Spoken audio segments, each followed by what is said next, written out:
Good evening, everyone. Welcome to the May 18th meeting of the Richmond Selectboard. First, do we have any public comment? Mary. It's me. Gone 2 weeks. I mean, I haven't been gone. Hi there.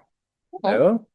I presume the bike ride on Saturday on Cochran Rd was successful, but I'm here to ask a question. Does anyone here recall the famous radio broadcaster Paul Harvey when he used to end his broadcast with the rest of the story? You ever remember hearing that? Oh, yeah. Okay. So related to the ride, you've only heard half the story. When Richard Tom was on his bike ride, he turned into traffic, making a U-turn into the live traffic, causing his own demise. That was confirmed by both a reenactment and witness statements. When I spoke with Chief Cohen about it, he confirmed that the reenactment proved that had Richard Tom not made the U-turn, this accident would not have happened, and it would not certainly have had the same outcome. That is the rest of the story. You all have heard the other side. Now you've heard the rest of the story. Thank you.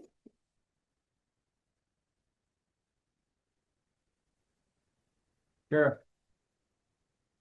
I have to follow here.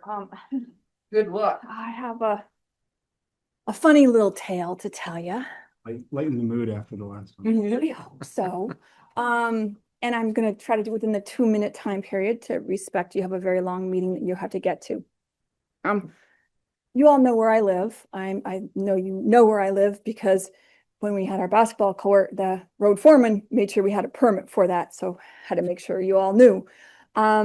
So over the past 20 years, different people from your conservation group have approached us to remove an invasive species that's right along Route 2 there, that they're concerned about roadside mowing spreading throughout our town and throughout the state.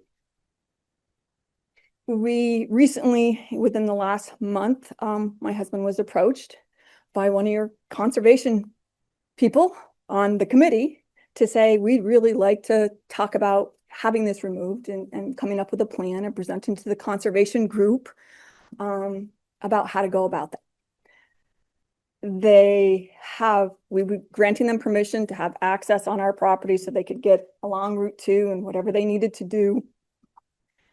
We aren't bothered by it. It's not coming our way further. And if so, we have approval from the state of Vermont to keep the ditch clean and keep it at bay for us. But this conservation, first couple of them came and wanted to get permission, and we gave permission, so they took it back. And I guess 2 different proposals were presented, one costing $500 if they bought the tools to physically do it and got the volunteers to do the work. My husband had said, if you want to pile it and we're allowed to burn it, we'll burn it for you so you don't have to dispose of it. And the other, I guess, was, I'm going to say $1,000 to go to VYCC for them to rent their tools and them to organize the volunteers, not using their volunteers, but getting volunteers. Whatever anybody decided to do. Well, the person came back to my husband, not the original person who thought it was a great idea, but another one of the people who also supported the idea, to say that both proposals got voted down. And so I think it's kind of funny that we can spend $500,000 on the Andrews Forest to conserve that. We can spend all kinds of money to get rid of the emerald ash borer. We can give, I think it was almost $5,000 to another group to groom trails or take care of trails on private property, because all of those trails aren't on town property. But it came back because they were going to be doing anything to potentially benefit a private property owner, is my understanding. I just think it's really funny that when they found out who it was, you know, that sign out front, the LaBounties aren't welcome here. We continue to prove how the LaBounties aren't welcome in Richmond. So I just want to say, hey, we try to help. We try to do what we can do. Must be we don't pay enough in taxes to help you all conserve and prevent spreading of invasive species to other places in Richmond and in the state of Vermont. So I know it didn't come before you for a vote. It will never come in before you for a vote. And anything to do with the LaBounties and conserving anything will not come before you in a vote. But we spent $10,000 on a piece of land that is landlocked between the river and the railroad, because it might be developed someday, which you couldn't get to it. You're going to develop it with a helicopter and it's in the floodplain. So Richmond has regulations to prevent you from doing that. So I don't know what you were preventing. So I'm just saying, thank you for continuing to spend my money on any project you want to do it. Thank you for having groups that are very selective in who they allow to have anything spent on. And you know what? I just keep enjoying the laughs you guys keep rolling my way. I appreciate the entertainment. I can't get enough of it. And thank you. Thanks, Karen. Yikes. Well, I was hoping that would actually be an amusing story, but of course it was not. Yeah. Um, I mean, I guess I'm curious if there's like a formal policy they have about how they decide these things. It seems like if they're spending money to do stuff around town that's not specifically on town land, then there should be a policy or a goal or a mission statement that supports that. And it sounds like if that was there, there would be a clear reason why it was or was not approved or presented in the first place. Maybe we should ask for an explanation, just sort of what happened and why. Yeah. I also frankly would tend to ask what the invasive species or plants were. Yeah. Tansy. Tansy, tansy. It's a noxious weed and it's also poisonous. I'll just say, apropos of nothing, this spring, there was a ton of garlic mustard that showed up in my small spot here in the middle of town. It's like I had never noticed it before, and suddenly it's like all over the place. I'm also curious when we get a report back on that, if we have, and we're mowing that, so I assume we have easement to that piece. So it's not private property, right? Well, we have Private property, but they're on Route 2, so we wouldn't do anything townwide over there. That would be the state mowing and maintaining the ditch. But I think we should follow up with the Conservation Commission chair and ask, for more context about the application and what their conversation was at that level. So I think your point is it could be in the right of way, even if it's the state right of way, as opposed to the town's right of way. Yeah, right. It's not private property, so if there's any concern Or about that. private property, but within the right of way. I mean, it's. Right, it's an like- easement, yeah. I mean, they've got a lot of land over there. I'm not sure where it was. It might be further back, but I think that's where we need some more details from what the Conservation Commission looked at, why, and what led to their decisions. Let's dig into that. Mary? Yeah, Mary Hope. It's also news to me that BYCC charges for their tools, because when I used to help with eradication of some various species, they let us use them just as long as they came back, not broken. They were not rented out. That's pretty rich for an agency or an outfit that doesn't pay one damn nickel in taxes. Zero. And they're supposed to, over the course of time, there was something called the payment in lieu of taxes pilot program. They asked for the money back. They were given, they only had to pay $6,000 on a value of over $1 million. So that's pretty rich. Any other public comment? Any additions, deletions, or modifications to the agenda? To the main agenda. First, we have a reminder of the parade to honor the 2026 Winter Olympians with ties to Richmond, being held on Thursday, May 21st. That's this Thursday at 6 p.m. Josh, do you have an update of where that parade will start and end? So it's gonna start on Route 2 at the corner of Route 2 and Lemery Court at 6 o'clock. Head down towards the traffic signal on Bridge Street, make a left-hand turn on Bridge Street, go down Bridge Street to the intersection or over the bridge, all the way down to the intersection with Cochran Rd and Huntington Rd. That's the official end of the parade. And then the parade will, the floats will loop back up, head over to Volunteers Green. And after the parade, there is a celebration at Volunteers Green with an athlete meet and greet, which should go till about 8 or 8:30. So I think it's going to be a pretty festive evening.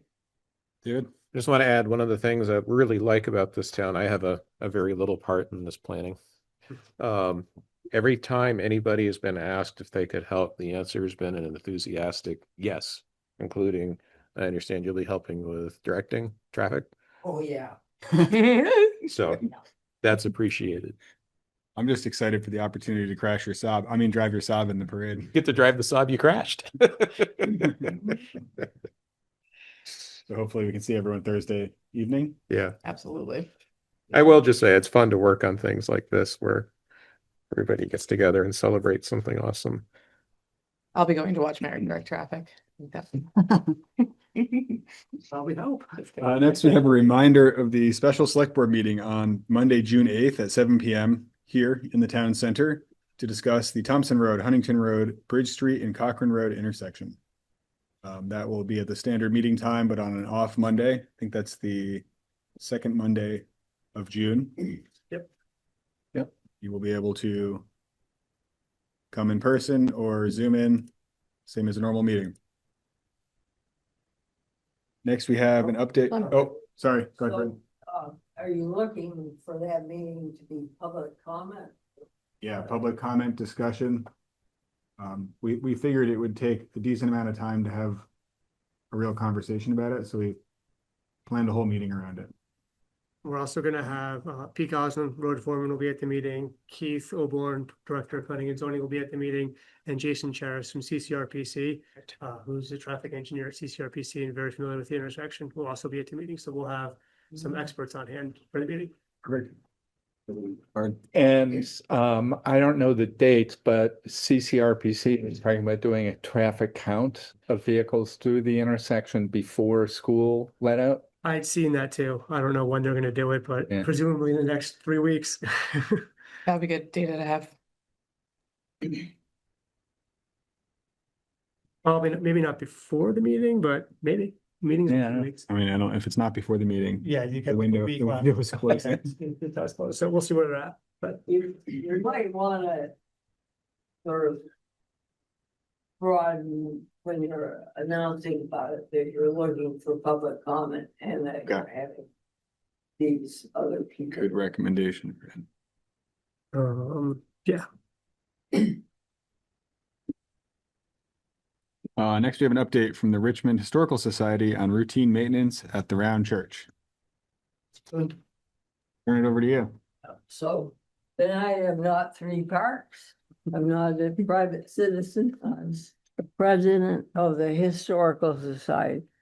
And if you have to excuse my voice, I have a medical issue that is affecting it. So if you can't understand me, tell me. So maybe Caitlin and Adam do not know the history of the Brown Church relative to the town. In that when the church was condemned in the 70s because they thought the belfry was coming through the roof. The town then, the Historical Society was formed, not necessarily just for the church. And the town gave the Historical Society a 40-year deed to the Round Church. And so it was really ours to manage. We raised the money to restore it. When that 40-year deed expired, then I worked with Jeff Urbanek to create, we now have a 40-year lease, which is a little bit different. And one of the items in the lease is that we are responsible for maintenance, Historical Society, because the town didn't do a good job many years ago. And, but if we need to just sort of keep you updated on maintenance. If we want to do some sort of big new project, then we would need your permission. So this summer, we are going to paint the interior or have it painted. It hasn't been painted. The floor has been painted. The windows have been done a couple of times, but the walls have not. So we have hired someone to paint all the walls. Then we, outside, the lower clapboards are really showing a lot of wear. And they're either going to be painted or replaced, depending. The window ledges are in need of work too. So we're hiring, Kelly Farr will do the outside work. And I have to admit, I can't remember her name, but a different person is gonna do the inside work. Then up in the attic, if you've ever been up there, it's quite an adventure.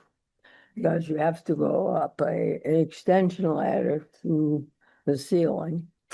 And then cross over some beams. Nope. And then get, I did it once, I don't think I could do it again, and then go up a couple other ladders to get to the belfry. So, last year we did some work on the belfry and the mechanism, the supports of the bell. This year, we have someone who is hopefully gonna put sort of like flooring down just so you can safely get across the ceiling, and then some more handrails up there. So all of this Historical Society is paying for. We're not asking for any money from the town.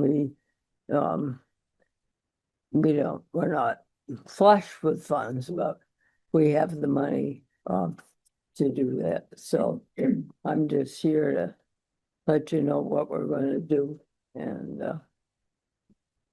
look for your support, or if anybody questions. I don't have any questions. Thank you for doing the work, taking care of the Run Church. And Appreciate the your work. update. Mhm. Yeah. And if you know anybody who would like to take my spot, I would like to be replaced on the board. You can't be. You're, Replaceable. Denied. hey, Fran, you say that, but it sounds like you're irreplaceable, so we'd have to just. I enjoyed Oh, it, but I don't want the Historical Society to become history. And we are in need of board members. So I figured I'd take that opportunity. Yeah, great. So, thank you. Thank you. Fran. Thank you. Next we have a review of the third quarter financials. Trade. Who got us the tree? Tree. Oh, oops. D. Next, we have an update on the removal of a dead and dying tree from the town center in consideration of approving the use of $237 from the Recreation Tree Replacement Fund to partially pay for the replacement maple tree at the town center. So this is a tree warden decision, and per the tree warden authority, they have the authority to remove dead and dying trees. We've done tree hearings in the past when we've wanted to remove a tree that wasn't dead or dying. This is not a tree hearing. This is just an update to the select board. The Caitlin Littlefield, our tree warden, has determined this tree right here in the middle of these trees in the town center. So it's right next to the all are welcome here sign. This one is dead and dying and does need to be removed.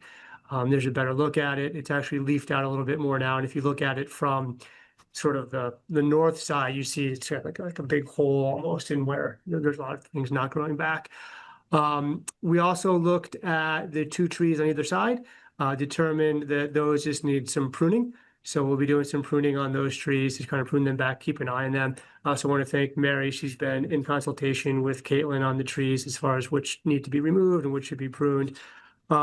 We have a quote. We did a few quotes. We're going to move forward with, I think it was Acer with the final quote to do the removal and the pruning. And then Mary sourced a tree from Paquette's to replace this. And then you have I think a 9-foot maple. I don't know if Mary talk more about the tree that we can replace it with. If you want to, I don't want to put you on this spot. No, that's why I'm here. I figured you wanted to talk Showtime. about the tree. I'll cover the trees that were replaced, but first I'll lead in with how sad to be ignored or forgotten, and only when gone is there clamor or lament over the loss. These maples out front have given lots, and yes, they will be missed, but this decision had to be made. It is a required action item. The reaction will be evident as soon as the one tree comes down. Hopefully, will be settled when the new one is planted as time marches on. So a little bit of the history of the maple trees. A gentleman came to me by the name of Peter Earle. He's a longtime Richmond resident. And when he was a scout leader, he undertook a maple tree planting with his Troop 23 group of scouts. And he told me that my dad had donated all the maple trees. So all the scouts had to do was come over with the leader and dig them up. So the maple trees along Main Street and along, I don't know if these three were part of them, but previously there were maple trees that his scout troop had planted. So that's how the history of the maples that flanked Main Street and Bridge Street over to the round church came about. New here in front, to the left of the walkway, I don't know north, west, but over there's a linden. And that was sourced and planned in the fall. So when it seems like, oh my God, suddenly the tree's coming down, we've had replacement trees in the works. So they were not always ignored or forgotten, but it's just that when you have a replacement plugged in, things seem to settle down a little easier. And over in Volunteers Green, a hawthorn was planted with a group of folks, pre-Mother's Day planting celebration. There was an oak tree there that had just suddenly died. Sometimes these things happen. Dutch elm disease can claim a tree in one season, so these things do happen. So as it relates to the future, the sugar maple, which is purchased locally and is a native tree, it's 9 feet tall. And as soon as we have this one gone, there'll be 3 of us minimum digging the hole to put the new one in. And I will see to it that it gets proper water, and I can at least help it on its way to maybe 100 years from now. So that's my story, and I'm sticking to it. Thank you. Thank you. So as far as funding goes, we do have $237 in a recreation tree replacement fund that's been sitting there for, I think, at least 10 or 15 years. We haven't had anything to use it for. So I think that'd be a good use to put towards the cost of this tree, with the rest of the money coming out of the landscaping and tree budget line, which we're projected to be probably $500 or so over budget for FY26. But I think removing this tree and getting a replacement in is worthwhile. Makes sense. This is Caitlin. I move to approve the use of $237 from the Recreation Tree Replacement Fund to partially pay for a replacement maple tree at the town center. Ms. Bard, I'll second that. Motion and a second. Any discussion? All those in favor? Bard, aye. Caitlin, I. David, I. Adam, I. Thank you. Thank you, Mary. Thank you, Mary. Thank you, Caitlin. It's here, but thank you, Caitlin. Yeah, Caitlin was unable to join tonight. She had a prior commitment. Otherwise, I'm sure she would have attended. Next, we have a review of the third quarter financials of FY26. Okay, before we get to that, I want to introduce Katie Fogel, who is our new finance director. Come on up, Katie. Katie, nice to meet you. Nice to meet you too. As I think most of you are aware, Connie Bona is going to be retiring. She's retiring at the end of this month. Katie started about 2 weeks ago with us and has been training with Connie for the entire month of May. And then Connie will be away for June and back part-time in July and August to help with audit and getting ready for the next budget. But welcome, Katie. Thank you. Great. Thanks. Nice to meet How all are of things you. going so far? Going great. And I'm so grateful that Connie is sticking around for a while just to help with the transition. Yeah. Knowledge, it takes a little time to catch on to everything, but yeah, I'm excited. Well, you're 2 weeks in and you're presenting already. I'm not Yeah. presenting. No, I'm here for the show. very impressed. Like, wow. No, I don't I have would to not say do that. that I don't have a anyway. grip on things yet. No, but I figured we're doing financials at Water and Sewer and Selectboard, so a good time to have Katie Good introduction. in person in a meeting. And she may zoom into future meetings just because it sometimes is more convenient, but a chance to be here in person tonight was a good idea. Great. Thank you for joining us. So I can start to walk through the financials. Let me start here. So this is the general fund financials. We'll start with this. So this is our budget to actual report. So the budget column is the full budget for the full year. The actual is the percentage that's been spent year to date. So these are for the third quarter, so ending in March. So you would hope that things are mostly right around 75%. So we're kind of 3/4 of the way through the year. That's sort of where you want to be. So as you skim through this report, you're sort of looking for any big over or unders on that. So Connie has made some notes here on some things. I also highlighted a couple of columns just to sort of review orally with the select board this evening. So a few notes on budget on the property tax. We always put the budgeted amount. So this is billed property tax. We have separate spreadsheets. So sort of where we're at with collections. Looking at net interest, we are at 160% of that interest. So we're looking to finish fairly high in net interest, which is a good thing. We've been a bit high the last couple of years. As we get down into expenses for administrative staff, health insurance is trending high. We did have a staff member that we changed from a 2-person to a family plan, and premiums also increased in January. So those are going to finish the year higher than expected. Overall, in admin expenses, I think if we scroll down to the bottom line here, we are at about, there we are. We're at about 68% of admin expenses, but do note that we haven't paid the county tax yet, which is an annual fee, as well as fire protection. So once those are expended, that 68% will come up closer to the 75%. Under budget in planning and zoning, the bottom line there, we're at about 61%. We are under budget in police. We'll go down to the bottom of police. We're at 35% roughly in police expenses. A lot of that is really due to vacancy savings in police. We're budgeted for 4 officers and a chief. We had a chief for most of the year with some contractual obligations with Heinsberg for July and August, and then didn't have officers start until this winter. So we are trending lower in police, mostly due to vacancy savings. In the fire department, where's our next one? Fire department, we're about 46%.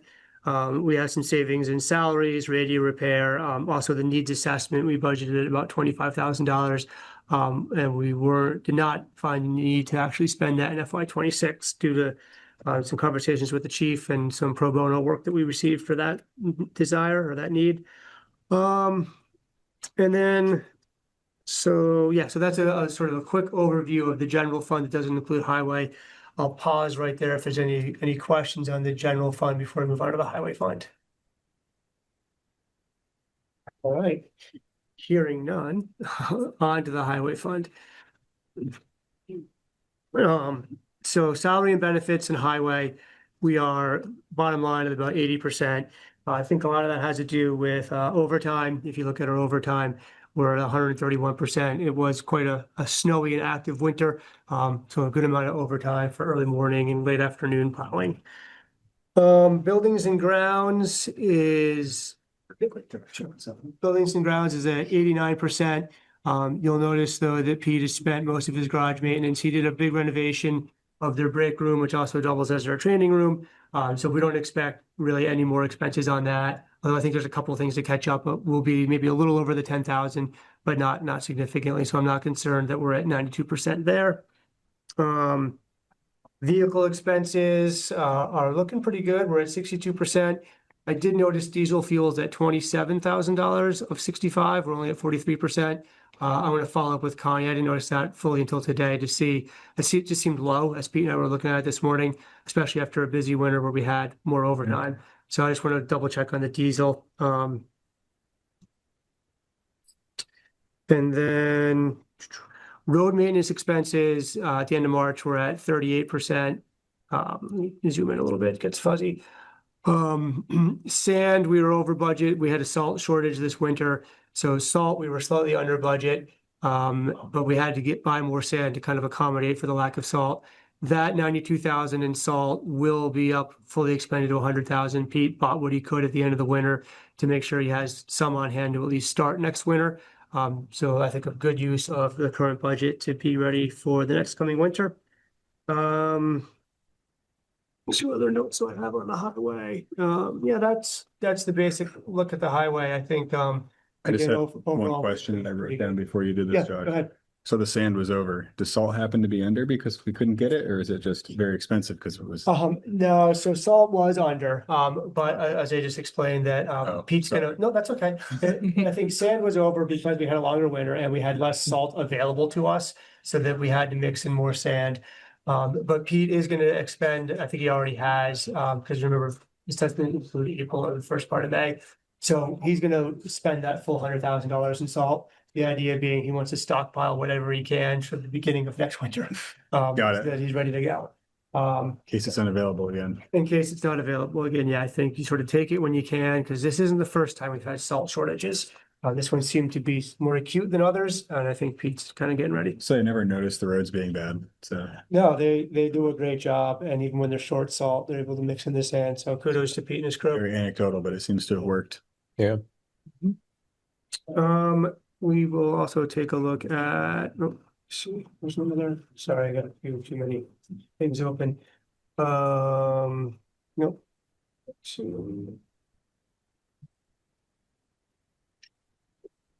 Financials, wanted to look at. Sorry. Yeah, so we can look a little bit more at taxes collected. Where's my number? So this sheet shows actual taxes collected. So the budget just shows what we've billed, which is really always going to be pretty much 100% with a few small changes. This looks at, year to date, we're at 103% of what we expected to collect after 3 quarters of tax payment. So we're trending in the right direction. Some people pay a bit ahead of time. There's no big red flags as far as delinquencies or anything with anybody being late. So I think we're doing pretty good on taxes right now. Sometimes can be a question, especially as we get towards the end of the year, but looks like we're doing well. So this is 103% of 75%? Yeah. Okay. Yeah, of what we would expect to collect at the end of quarter 3. So, Anyone have any questions? Anyone in the public have any questions? Thank you, Josh. sure, thank you. I had one question that we didn't really talk about, the delinquent tax report, which I had trouble frankly deciphering. Yeah, let me pull that up. That one can be a little bit challenging to read through. I sort of have to refresh my memory every quarter as well. So let's see. Zoom out.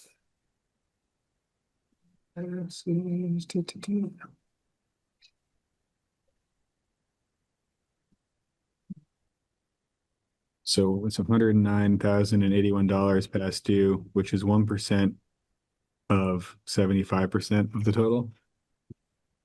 Yeah. 0.75% of the. This one gets a little bit different.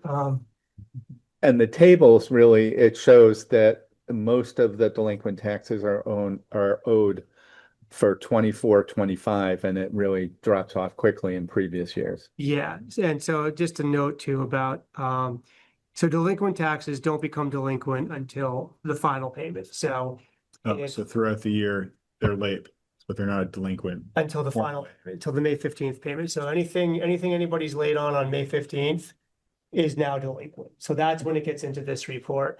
So what this report shows is the total amount of delinquent taxes. I think this is at the actual year end. So if you go to FY21, for instance, at the end of FY21, the close, like May 16th, we were at $46,000. As of the March 31st, 2026, that's down to 0. So a lot of that is people missing the last payment date by like even a day. Yeah. Or days. And then they're charged interest. Not that I've ever done that. And a delinquent penalty. So that if you're gonna miss any tax payments, miss the first 3. Don't miss the 4th one because there's more penalty. on the Or line. recommendation, you can set it up So to that- auto withdraw. Yeah. So this is just a good way to sort of look at, really we'll get paid back super quick. The first week or 2 after the last payment, you get a lot of people coming in going, oh my God, I forgot.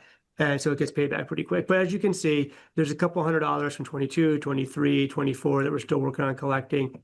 Last year's in 25, we still had 48,000, but that's, down from half from the 108 that was due at the end of FY25. As we look at then, zooming on this is awful wonky. So when you look at this current fiscal year, so now we're looking at how much was due each quarter and how much was outstanding on each quarter. And this is, individuals outstanding. I think each quarter we actually end up collecting more because you will have people that will pay their whole bill in advance. But this is actually people that, we had $19,000 that people should have paid that didn't pay. So about 0.5%, closer to 1%, 1.7% in the third quarter. The total is about $109,000 outstanding, which is about, I think I said it's about 1% of the total that should have been collected at this point. So Thank you. if that number was like 10%, I'd say we want to look into that, but 1% seems to be about sort of the margin of error of what happens. We're comfortable with 87%. Well, that is yet to be collected. Yeah, we should have probably taken that off. It is irrelevant. If we were at 87%, we'd probably have a huge financial economic crisis. It would be nationwide, preventing people from paying their taxes, but luckily that hasn't happened. Oh, and this on a light note, Josh. Well, we're doing good, I think. But thanks for Bart for asking that, because yeah, those two charts can get a little bit challenging to read through and try to explain. Thank you. Any other questions? Thank you. Thanks for joining us, Katie. Nice to meet you. Nice to meet you. Yes, thanks for coming in. Thanks for Yeah, coming. Chris. Next, we have consideration of setting the rate of increase to the pay grid. We do this annually. And we generally try to match the CPI or something thereabouts. Bart? I'll just observe the Water Sewer Commission took action earlier today at a 4% for the water sewer employees. For me to give an overview of sort of That'd be great. the process. So I think it was in 2022, we had a compensation study conducted for the town for all employees. And out of that study, we had a pay grid that was produced that we've been using ever since then for the past 4 years or so. That study was based on comparable wages for similar jobs in Chittenden County, as well as comparable jobs in similarly sized municipalities. So each year, the fiscal year starts on July 1st. We take a look at the pay grid leading up to July 1st to make sure that we're keeping up with inflation.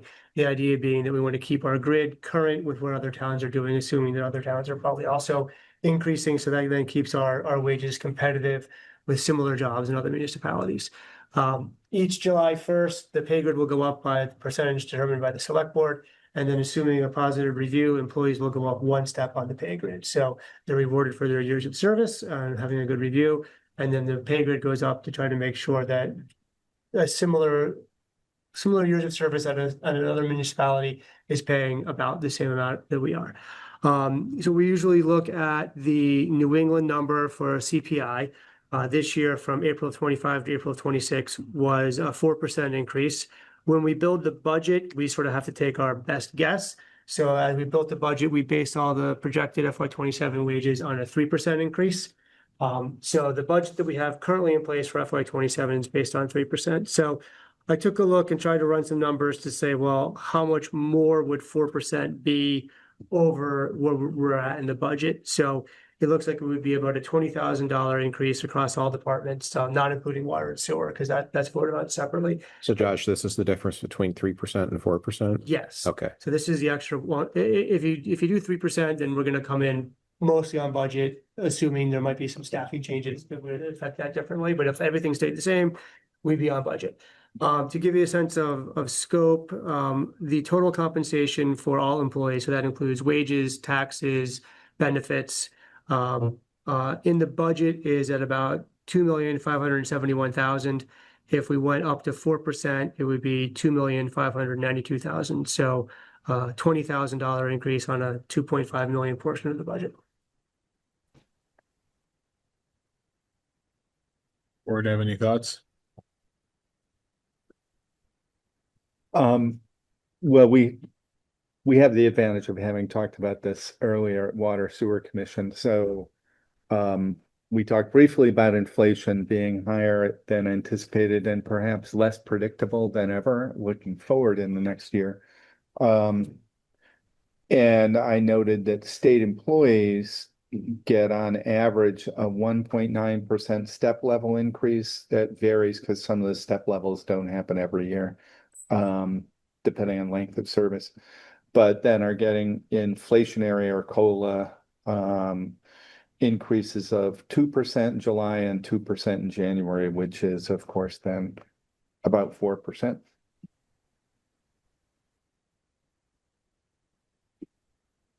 Yeah, sorry, I was just looking at what the CPI did this year across the US in New England's, short of the bottom half of New York, is probably the worst across the country.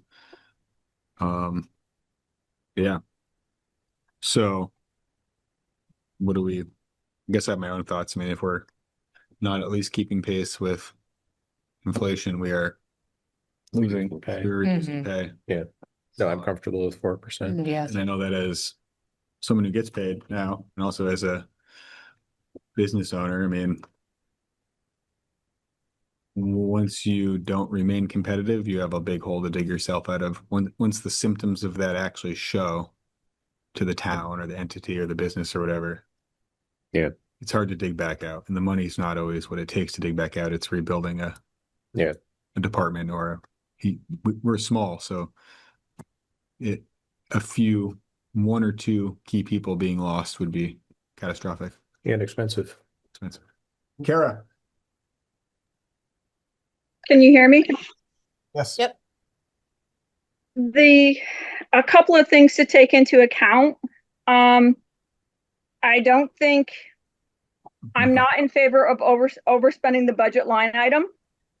I think you're going to have, you can always, if you overestimated, you still give them the overestimation.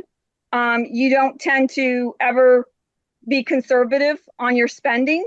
I think you have not had a major turnover. I mean, you had somebody who just retired who has been with us for a long period of time. I think in 2022, you had huge increases in salaries for upper level that was not in line with what the whole purpose of the study was about a retention issue. And I'm not in favor of overspending the budget. I'm going to speak and be clear about that, but likelihood is you will give them the raise anyhow. It's not the only raise they are getting. You have people in this community that might only get a 3% cost of living maximum raise and don't get anything for merit or long-term and things like that. And some people who don't get raises at all. So I think it can't just be about your employees, that you're not chasing and rehiring. We're going to leave the police department aside. That's a different department and a different beast. So I'm not speaking about the police officers who are under a contract, which is something totally different. We had a huge turnover in our highway department due to opportunities in other highway departments for promotion. We don't have that. We have the same foreman that we've had for 20, 30 years. So to say it's about retention is not the true message here. It's about wanting to be the good guy and not saying no sometimes. And that's my opinion. Thank you, Kara. Do you think Kara does have a point that if we had shot for 3% and it had come in at 1.5%, we likely would be not having a discussion about giving a 1.5% raise? I do think that's a fair point. I don't know how it's tough because we're budgeting for this well before the CPI number comes out in a predictable way. Yeah. We're budgeting for it before any of the holiday stuff We are happens. going on best available evidence, but I'm not seeing anything that says inflation will be less than 4%. I guess my question would be, in the future, would we like to make an effort to pin the number that we do to the CPI or to some number so that this is Sure. if it lead lags, Yeah. eventually it should all come out in the wash, right? Mhm. And I'm a little surprised. I had thought that we had done that. I must be thinking of specific contractual arrangements. You mean with building the budget? Yeah. Yeah, I mean, we try to take our best guess, but it's October. Yeah. I mean, if you look at the numbers here from New England, you can see that, and this is the report that comes out every month from, I think, Bureau of Labor and Statistics.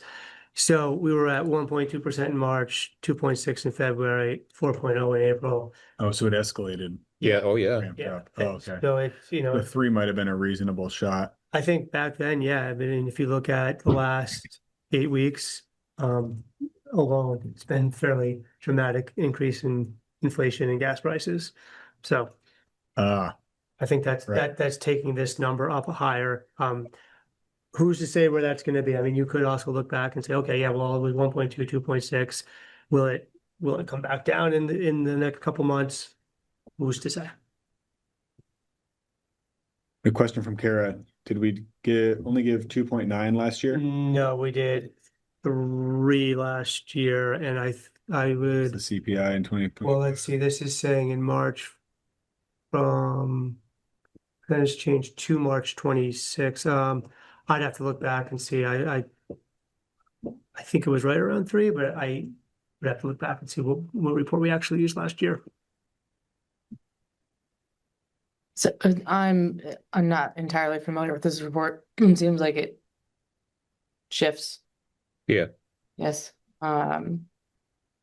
It shift like monthly, or like is it going to continue to shift? I mean, every month they put out their numbers, and this is from the federal government looking at, Compiles monthly until they get to the end of the year, and it's an average of the whole year.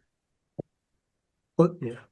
And I'll just observe the uncertainties of energy prices looking into the future with the estimate is 20% of the world's oil coming through the straits, and that it's not that just the issue of do we buy gas from there, that it's a worldwide market. And if the price goes up, it doesn't matter where the gas or oil was produced. It raises the price internationally. So my take is I'm really less certain about inflation. Never in my life have I observed this kind of war and this kind of impact on fuel supply. And fuel is a factor in huge sectors of the economy, including, frankly, how we plant industrial crops, and we use chemicals to stimulate them, and many of those chemicals come from oil from the Middle East, at least internationally. So that my point is the ripple effect of oil and gas Yeah, prices one throughout the commodity change economy. price. Oil is by far the one that has the biggest ripple. Yeah. It also is used to manufacture the vast majority of the fertilizer we use, to transport that fertilizer, transport those crops, market. Yeah. I'm doing just like up here just to get some more information, but it seems like, so is there a number that is without the volatility of like food and gas that's part of this? It's like an overall measure of, No, not really. Is there? I mean, And there's a market basket of goods I think they look at when they calculate the year over year. yeah. Yeah. Look at it. So I don't know what goes into that they're looking at, but it's usually when they calculate inflation, they're looking at a large number of things that anybody would be buying. Yeah, it's a consortium of cost of living. And it's a fair point. I mean, assuming we have a diverse population, I know people that get Christmas bonuses that are like a very large percentage of my annual salary.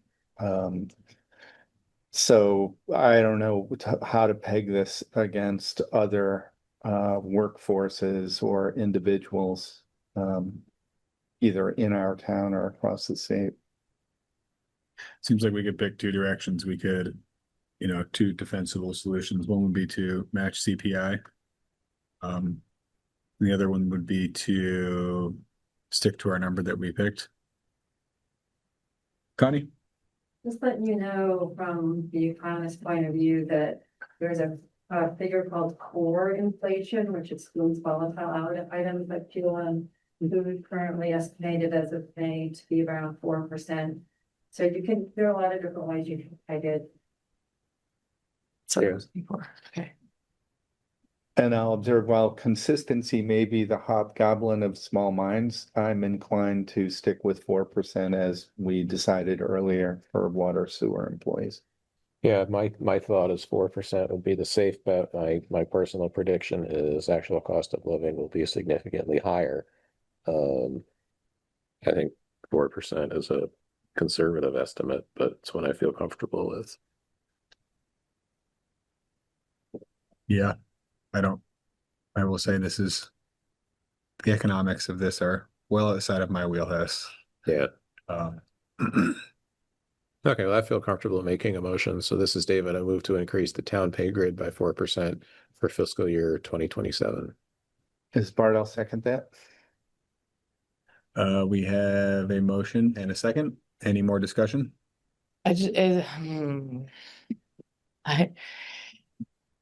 I'm just gonna say I'm not confident on having a like solid opinion here. I appreciate the people aspect of things and that things are gonna get expensive, but like the world is very volatile right now, and there's a lot of different factors to that. And on the other side of the taxes is other people. And so I just want to make sure that we're considering the whole picture and understanding the outlook, and if we're um for investing in the right place there, not necessarily with the people. I don't mean I want No, to I know. invest in the Yeah. people. I just mean, is there a different way we could support them that takes away some of the volatility or does something differently instead of just chasing the number? So I guess I'll make one other comment. The Republican governor's administration negotiated a 4% increase for state employees. Granted, it was in two-tiered. Yeah. 2% and 2%. And that impacts a lot more taxpayers than anything we do here. Mhm. And so that is also somewhat persuasive to me. And I'll just say personally, I'm not getting a pay raise this year. I got a 1% pay raise last year. And the focus of my job has shifted so that I have to drive a lot more now, but my reimbursement rate is not going up. So my net income is going down. So that perspective is not lost on me. I went from working for myself to working for a company, so my pay at face value is very different this year. Yeah. But I know our company is in a unique situation to be not kind of in a established industry where this is less of a concern, and it's even a concern for us on both ends. Yeah. So this is a Mhm. issue that spans many industries. I'm with Caitlin. I don't really have a clear opinion on this. I mean, I understand that water and sewer, you guys shot for 4%. Yeah. I guess if we didn't have that benchmark, I would say that we stick to the 3, and we, at the end of the year, my concern is that we choose to overspend this now and it cascades and we are overspending the entire budget. And if that is not the case, at the end of the year, we always have the leeway to give bonuses. And I agree with Caitlin. It's not that our people aren't the most important part of the town, but just knowing how little uncertainty there is for the next year and how many of these costs will cascade through various services and commodities we also have to purchase, it's tough for me to commit to overspending before the year has even started. Yeah. Mhm. Even though I do also highly value our people. I'm Yeah, stuck. I don't. and there may be like I'm not at 3% or 4%. Like there might be somewhere in between there. Plus, that we partner with someone CSA, or we do more things that will help in different ways. I certainly want to help and make sure that people are comfortable. And I'm also really sensitive about the budget this year, or in FY27 rather, and I don't want to commit necessarily yet to overspending that without thinking through. I have a question. Sure. We don't decide on this tonight. No, if you want to bring it back. Does this Okay. cause a hardship this doesn't create a situation yet in any way where we don't have numbers for paychecks and all that, right? We're at least a meeting away from that. Yeah, I mean, we wouldn't have to officially decide on paychecks until, 1st of July. Okay. One piece of info I'd like to see that I think will kind of shape our trajectory is what the current spike in fuel prices relative to last year means for our fire department and police department, and most importantly, highway. Yeah. Highway is I think we're going to see the biggest hit. We're also going to see it in trucking for stuff that we buy from places like salt and sand. If we don't truck those things ourselves, I think sand we usually do, salt that has to get transported. So is there a way we can, we just I don't know what we budgeted last year, but if we took the that divided by average gas cost from last year and multiply it times current average gas cost, if this sticks. Well, it's not just trucking, it's everything that doesn't Yeah. come from Richmond because it doesn't My come on a hunch is truck. just the fuel, Also on a train. fuel line item so- alone, Yeah, above I- 50%. it might, yeah, I mean, if So- you look at the budget, I mean, I don't know that how much of a deep dive I can really do into like a projection for that. Let's see. Well, the thing what- about fuel prices What's is our- we know they're what's our- not going to go down over. What's our line item? Yeah, that's what I was just gonna pull off, so we can kind of look at that. And everything else, I mean, who the heck knows what those fuel prices, what Right. percentage that is of suppliers and trucking costs, and we don't know how that cascades. Imagine You everything. know it's going to be higher. Don't know. Mhm. Let me pull up the budget. Yeah, fuel is frustrating because it can go up overnight, but it will not go down overnight. It takes months to take them down. Yeah, again, like I don't want it to come off as that I in any way not thinking about the people behind the numbers of the employees that serve our town and how grateful I am for them. And I think that there's a much bigger picture here and we need to really be careful about the budget this year because of all of those factors and make sure that we're taking care of people in the way that we can without overspending ourselves so that we can continue to do that. Yeah, it's a small amount, but I think if this cascades through everything, we can set ourselves up to be in a spot where we have to have a much harder conversation. Yes. As someone who has been a part of Oh, big yeah. businesses and had to have those conversations, it's not worth it. Fire, since they're not putting as many miles on, right? They're at about $4,000 for gas, oil, and diesel fuel. So that probably will go up some, but not a tremendous. Most supply, okay. What's that? So we'll call it like 5,500, so we're like, the increase would probably be like ballpark of 4,000 to 5,500-ish, we're guessing, based Sure, on like I the guess if we're guessing, gas going from like 250 to, like 3 or 450. I Yeah, think diesel, yeah, doubled. okay. So that's probably gonna go up. Maybe, yeah, you could probably say at least 6,000. Although what was our actual? Well, actual was 3,825, so it probably 6,000 is fairly safe. And then if we look at, Make sure Matt's not putting premium in there. if we look at highway, Aaron, go ahead while we're looking at these. I just had an observation about the salt. I know a lot of people had salt shortages this year. And I'm wondering if maybe that's something we could reevaluate in our budget, because I wonder if maybe we did okay without all of the salt this year. that's a interesting question. We could ask Pete. My hunch is he'd probably say that in an ideal world, he'd like to have as much salt as he needs to treat the paved roads. But, and he's gonna probably spend more in sand if he doesn't have as much salt, because we did see the sand go up. As we look at diesel fuel for highway, we were at $65,000 in the budget. I did just note from our budget review that we were under that. Coming out of the winter, I wanted to just double check to make sure that there wasn't something missing there.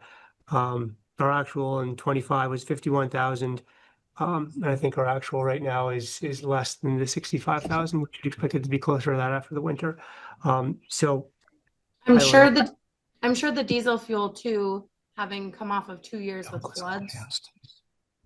The 2 years with floods probably made your diesel fuel number go up a fair amount as well with all the Yeah, trucking. probably just working all Trucking. summer and trucking.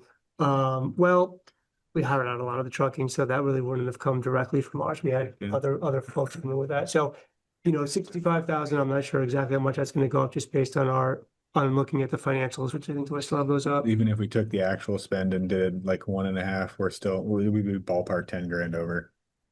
Sure, yeah, So if but it really ended up 75. just looking at, 55. we were at for diesel fuel, yeah, I mean, diesel fuel at the end of March, we were at 30,000, which I'm going to double check to make sure that there's nothing missing there, but we still have, 2 months or 3 months after that. So it just didn't feel like we were even getting right up into that $65,000 range in this fiscal year either. And that's where I'm just looking at, looking back at the historical I don't think we need to dive into this too much then. So our numbers are probably like, they're probably off a little bit, but considering the magnitude of change, they're probably actually not that bad. I feel like at least in highway, we're not gonna be And that's the big, crazy over. Yeah, because I think the budget was already maybe having a little, based on the actuals and where we are today, I feel like there's enough in there already. So Alright. yeah, I don't think we need to increase that by like we 20%. have a motion and a second. What do we want to do? Call the vote? Keep evaluating? If the board wants to wait, I'm comfortable withdrawing the motion. What would we wait for? That's a good question. I was thinking we would wait for that, not make Josh do it on the fly, but It's probably easier to do it that way than yeah. try to overthink it, because it would be hard to really run, I To do think. what? What? What are you gonna do? I said, he wanted to know about the fuel costs, and we just sort of did it on the fly looking at it, rather than trying to sit back and like do a larger analysis, which I'm not sure that I would be really equipped to It's not gonna give us. do a larger prediction of where do we think we're gonna be at the end of next fiscal year. I think that's a task where more time is not necessarily Yeah. gonna produce a more accurate That, result. that quick review is gonna get us as close as we're gonna get. Yeah. I mean, I support if the board wants to move forward and vote. I'm just hung up on the like 4% as the like, technically the 3.8 is the headline CPI right now. That would increase us by, looks like $13,000 versus 4%, which increases us by $16,000. Doesn't include benefits. But yeah, I'm not prepared to vote in favor tonight, so I'm just gonna state that, but if y'all want to move forward, that's fine by me.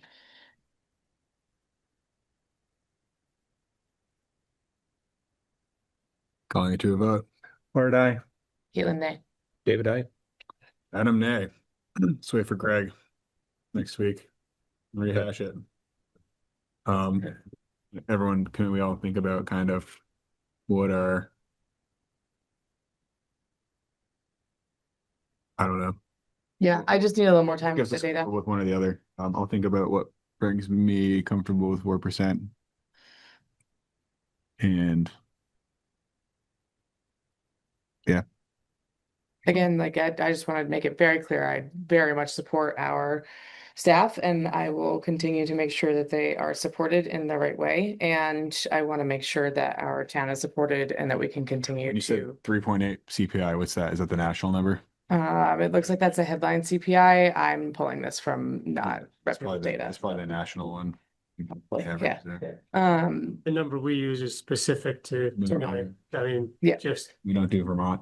It doesn't have one. it doesn't get that, it used to not have a New England, it used to be a Northeast, I think, as I recall. And then we found the New England number when we were renegotiating the police department. We're like, well, that is as close as we're probably gonna get from federal numbers. We also have to consider the police, which we are contractually obligated to. We're limited to 2%. I need to recuse myself. So on police, we do have a hand up if you want to go there. Oh, Kara, go ahead. I'm sorry, I just wanted to go on record by what I just searched, is Social Security was 2.8% increase in 2026. So I just didn't want that to go unnoticed. And it's not that I'm against the town employees. I think a 3% pay raise, including additional rate increase that they get for time being employees and for merit and those kinds of other additional increases, that it was a minimum of 3% that they will receive. And I just wanted to note, I'm concerned about seniors in our community who only received a 2.8% increase. And that's all I was trying to point out, is because they have to pay for fuel, they have to pay for medication, they have to pay for food, and they have to pay their property taxes as well. So I was only trying to take them into account. So thank you. And this was not against the employees. Thank you, Kara. Thanks, Kara. I may be the only person in the room that actually is a Social Security beneficiary recipient, so I'm actually aware of what Social Security increases are and have been. So notwithstanding that observation and experience, that is, a reference point, but I think not the only one. I'm also considering what state employees get, and I think we might consider what other town employees get. that there's a market for the workers that are a bit different than Social Security. And I don't want to debate what the purpose of Social Security is and what federal policy does to Social Security, but I'm informed by some of those other considerations. Again, the first one that came to me was a Republican governor negotiating a collective bargaining agreement that is 4% on top of a pay grade increase. Mhm. Yeah, and I think that with a little time into next meeting, I just want to make sure that 4% is the number, if not 8% or something along that, and just be super informed. And I'm the only reason I'm hesitating is because I want to make sure that we can be sound in our budget to continue to support all the things we've already committed to, and to be able to support the things that we might need to that we're not sure of just yet, including the employees. So, well, next we have police. So we're contractually obligated to a 2% maximum pay increase. Yes, the way the police agreement is written is it's based on that number that we have, that we just looked at. But the police agreement is not to exceed 2%. In previous years, when we had active police or non-probationary police officers to negotiate with, and the town grid went up by more than 2%, I think there was at least 1 or 2 instances where we went back to the police and said, we'd like to go up to 3%. They accepted that. They didn't push back and negotiate for more. Then the last couple of years, since we didn't have any non-probationary officers to negotiate with, the board capped it at 2%. But looking at our recent pay grade increase for police that Chief Cohen proposed, which was increasing it by 20% to try to keep pace with Williston and some other surrounding agencies, as we asked our attorney, well, how can we do that if we've always kept it at 2%? By not having anybody to go back and negotiate with. His advice at that point was, well, if you go ahead and do it, just inform the union. And then when you have non-probationary officers, they could grieve that, but the likelihood of them grieving a pay increase was probably fairly slim. So informed by that recent decision from the board, I think if you wanted to go up by more than 2%, you could. And we just do the same process with the union, or if you wanted to keep it at 2%, which is sort of the current. Even our agreement is expired, but it's still in place, because if you don't have a new agreement in place by the time it expires, it continues to stay in place. I think the This one- 20% sort of, in my mind, puts them at par. So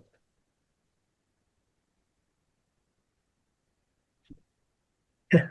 that's what I feel. I guess I have two thoughts on it. I mean, it's tough to the 20% and then also tack 4% on, but also if we don't match CPI and the rest of the town, wherever we settle there, we're kind of back behind again, or, trending in that direction. I mean, Right. I mean, if we raise to basically match, we'll be a little ahead of Williston, and they increase their grid and we don't increase our grid, then yes, we're trending to fall behind again, or it's so I hear you though, based on 20%, it's hard to then from local minutes, based on towns that have adjusted their pay grid already, the average across Chittenden County is a 4.3% increase CPI, and across Vermont is 3.94% increase. That's for 27.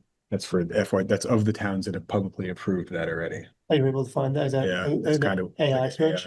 like local minutes. That's great. Searches them all, and then Well, yeah. So I guess I wish I had searched that before I voted, because I would have been in favor of the 4%. now you'll know for the next meeting, but that's good. I know It's good to know. Here's- Not that we should peg ourselves to other towns, but it's good to know what people are doing, because the Yeah. point of this is kind of to keep ourselves competitive. We We don't don't want want to be an outlier. We don't want to be an outlier either way, and that's what the pay grade and bonuses for individuals are for high performers or whatever. Right. And it's great that you're able to find that AI. I know in the years But past, we also, tried to do. I don't know how many towns that are. It only cites like 10 towns. But even 4 towns is more than we've been able to look at. Colchester, yeah. So I would never have been able to find that on my own. It would have taken hours. So Well, yeah, we used to try to reach out to towns and say, what do you think you're doing? And they we'll don't- get like 2 towns. like, what are you doing? Well, and then it was challenging too. There's lots of nuance between unionized, non-unionized. So Right. it quickly becomes a fairly challenging task. So if you can have sort of a summary from local minutes, then that's better information than we've ever gotten. Better before. info. Yeah, it's better than nothing. Right, and it's part of, like, again, it's part of the conversation, not the full conversation. Kara, Just a question for clarity. Are we talking about, I don't know, I haven't been up on, I think you've got 2 new hires of officers, so you have 3, the chief and 2 others. Is that the case? I'm trying to figure out how many people we're talking about. Right, so approximately, yeah. in the budget for FY27, we're budgeted for a chief and 3.5 officers, with the idea being that we would hopefully be fully staffed by July 1st and then be able to hire another officer by January. Currently, we did have a chief and 2 officers. However, the next agenda item is the announcement that one of our officers has resigned and decided to go back to his previous force over in Shelburne. So currently we have 1 officer and 1 chief. Okay, so 1 officer and 1 chief. And when did we hire the other officer? So we hired 2 officers, Chief Cohen's on, I think they both started around February, March. So we've just hired, let's say March, February. We've just hired somebody in March and we're looking at giving them a 20% pay increase starting July 1. I just want to understand what we're talking about. I'm sorry, I haven't been up on this. So we're talking about giving them a 20% pay increase for somebody that we just hired in No, they're already paid at that rate. So, so you're talking about I'm trying to understand what the 20% is for. So that was, we adjusted the pay grid and it was just before town meeting day or just after? it was Right around. I think it was in the fall. It was that long ago. yeah, because it got included in the FY27 budget, I'm pretty sure. So I think it was like Way out October, of touch with November sometime that the board increased the pay grade by 20%. Chief Cohen came forward with some research that he had done for surrounding municipalities. Really, we tried to benchmark to Williston being a neighboring municipality. So then that went into effect in the fall. So right now it's, well, okay, that's the pay grid. So where do we want to go for FY27? Thinking that, other pay grids are going to increase, but I also understand that having just done 20, it's hard to say we'll do Okay. more. So can I make sure I understand what you're saying? You already adjusted the pay grid, the 20% in the fall. You're not looking to adjust it another 20% now. No. This is just trying to decide if you're doing the 2%. Correct. Right. Okay, It's sorry, just the cost because of that was, living thank you. increase. That was just very confusing. I thought you were discussing whether you should do the 20% now. So I was like, wait a second, I thought you Good did that clarification. before. No. Thank you. I Um, appreciate the clarification. Thank you. Yeah, and I think contractually, we would be obligated to do at least 2% for the police, because it says it goes up by, So it's just set at 2%. yeah, so it's based on the CPI. So if the CPI was lower than 2%, like that number we just looked at, if that was at 1%, then we would be obligated to go 1%. But the way the contract is written is if it's more than 2%, We match the CPI up to 2. it caps it at 2, yeah. Okay. Match up to 2. And that's where if you wanted to go higher, you could, we just have to inform the union, which would be a process similar to what we did back in the fall. So, I don't know what you guys want to do with this. I guess in light of seeing what other towns are doing, I didn't do any digging on police. I won't be able to do that in the next 30 seconds. I'm inclined to tie everything just to the CPI or to average of what towns in Chittenden County are doing for both of these. So we stay middle of the pack Can and I don't be coming out later. chime in for a sec? Oh, sorry, Matt, go ahead. Chief Cohen. So when I did the projections with the 20% raise back in October, I was projecting with the 2% added in for the FY27. And if we did that, if you stayed at 2%, we would still be on par for next year for FY27 for pay. But then we would have to look at the future years if that would have to be adjusted again. Would that be your recommendation that we stick to the 2 now and then plan on reevaluating in the fall as we plan budget season again? I'm not going to tell you not to pay my guys more, but but I'll just to make it clear to you guys, if we projected it, I projected out with 2% for the FY27, it'll still keep us on par. And we have budgeted around the 2%, as you just said. So what do you guys want to do? Uh, Well, either doing the 2% and reevaluating annually like we continually do, or any other ideas? My thought on it, just one. I think David. I don't know. I'm not ready yet. Sorry, I don't know, because it looks like other towns are going far above that. Yeah. And I understand that that's what our contract is, but with the factor of the increase that we did, yeah, I just need to run some numbers and get some data, more specifically to be confident. I'm sorry, I don't have that prepared for today. I'm not ready to make a decision. Can we See wait what- on that one See too? what, Okay.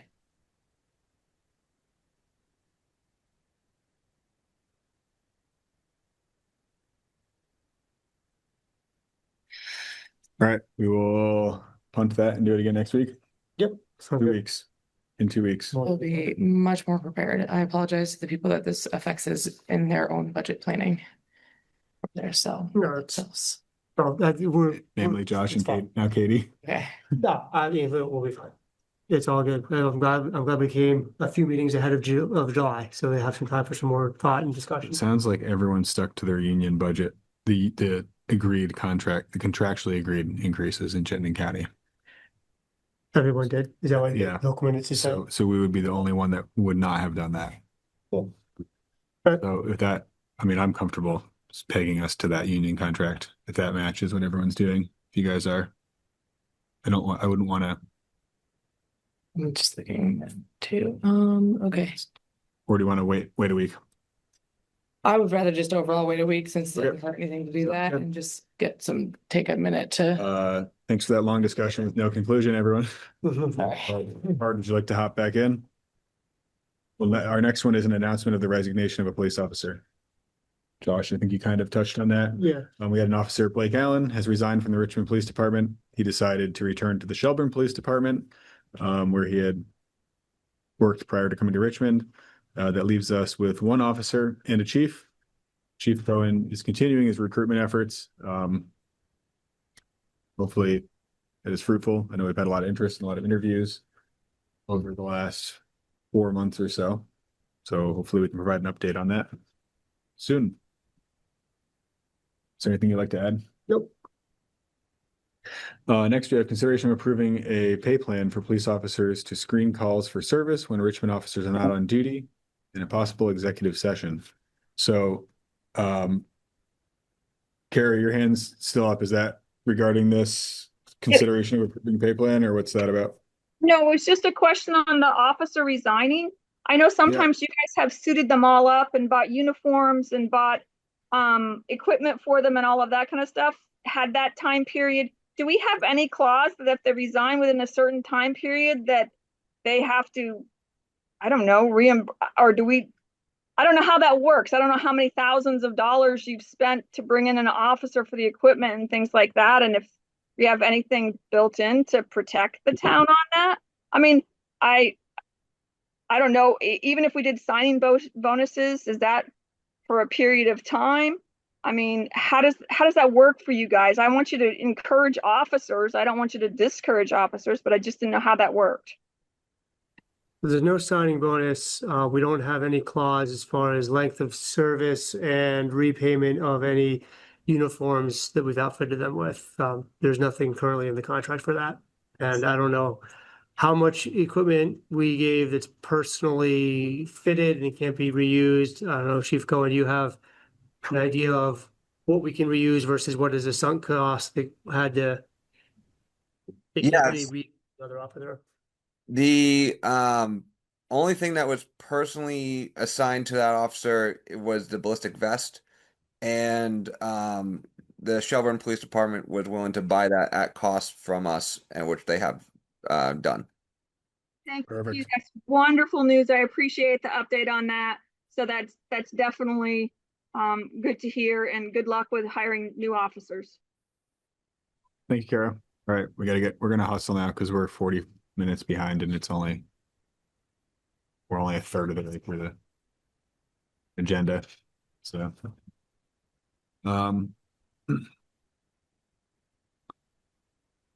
Next, we have consideration of approving a pay plan for police officers to screen calls for service when Richmond officers are not on duty. In this possible executive session. I don't think we need the executive session for this. So when there are not Richmond officers on duty and a call comes in, right now, Chief Cohen screens that call and determines whether it is immediately necessary for VSP to respond, or if this is a type of call that is not emergent like that and can wait until the next time a Richmond officer is on duty and available. Now that we have, I think when we had this discussion about putting this on the agenda, we had two other officers. We still have one other one. This would allow that duty to be carried out by a Richmond officer while also allowing Chief Cohen to go somewhere where there's not cell phone service. Anywhere where there's not cell phone service.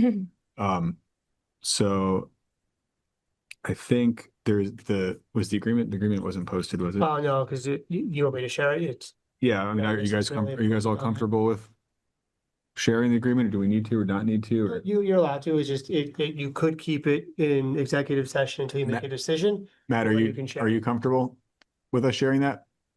Or do you want us to do this in executive session? Do you have a preference? I have no preference. Okay. I just, whenever these things aren't about a specific employee, my hunch is always to just do it in public session. Are you guys comfortable with that, or what would you like to? What's in the, what's in the document we're showing? Just It's a per diem amount? Yeah, it's basically a stipend for time spent being on call to answer the phone. And so you could do it in executive session because technically it's wage negotiation with the union.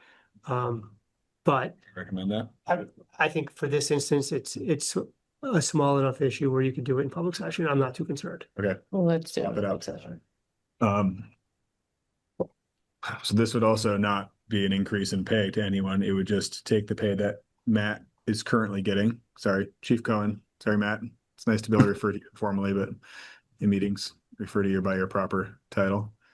And it would take that pay and reallocate that to whatever officer. Well, so right now, this is sort of part of the chief duties. Sorry. There's no additional pay. Right. This would allow for some delegation of these duties. If Chief Cohen wanted the weekend to not answer the phone, or if he's going out of town and doesn't want to have to answer his phone when he's on vacation with his family. So I don't know, Matt, or Chief Cohen, do you want to run through this to give us sort of an overview? I'm not the only one. No. No, that's okay. Yeah, so basically I came up with a way to have officers on an on-call status to answer the phone. It's different than our other on-call status, which is actually to respond in if there's an emergency, so they don't have to be within 30 minutes of the town versus they can be anywhere as long as they have cell service and sober. So as long as they're available via cell, they can be on this on-call status. The way I looked at it would be what's the frequency of them being actually called versus what does that look like, and how long does those calls typically last? So I set this up to be able to do 12-hour shifts, which basically would be a stipend per shift. And any amount of 12 hours of that shift, they get covered for an hour, basically an hour and a half of pay.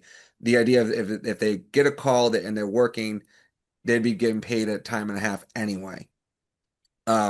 So the first time they get a call within that hour and a hour, the 12-hour shift, the hour and a half that they get paid originally covers that first hour of work for the town.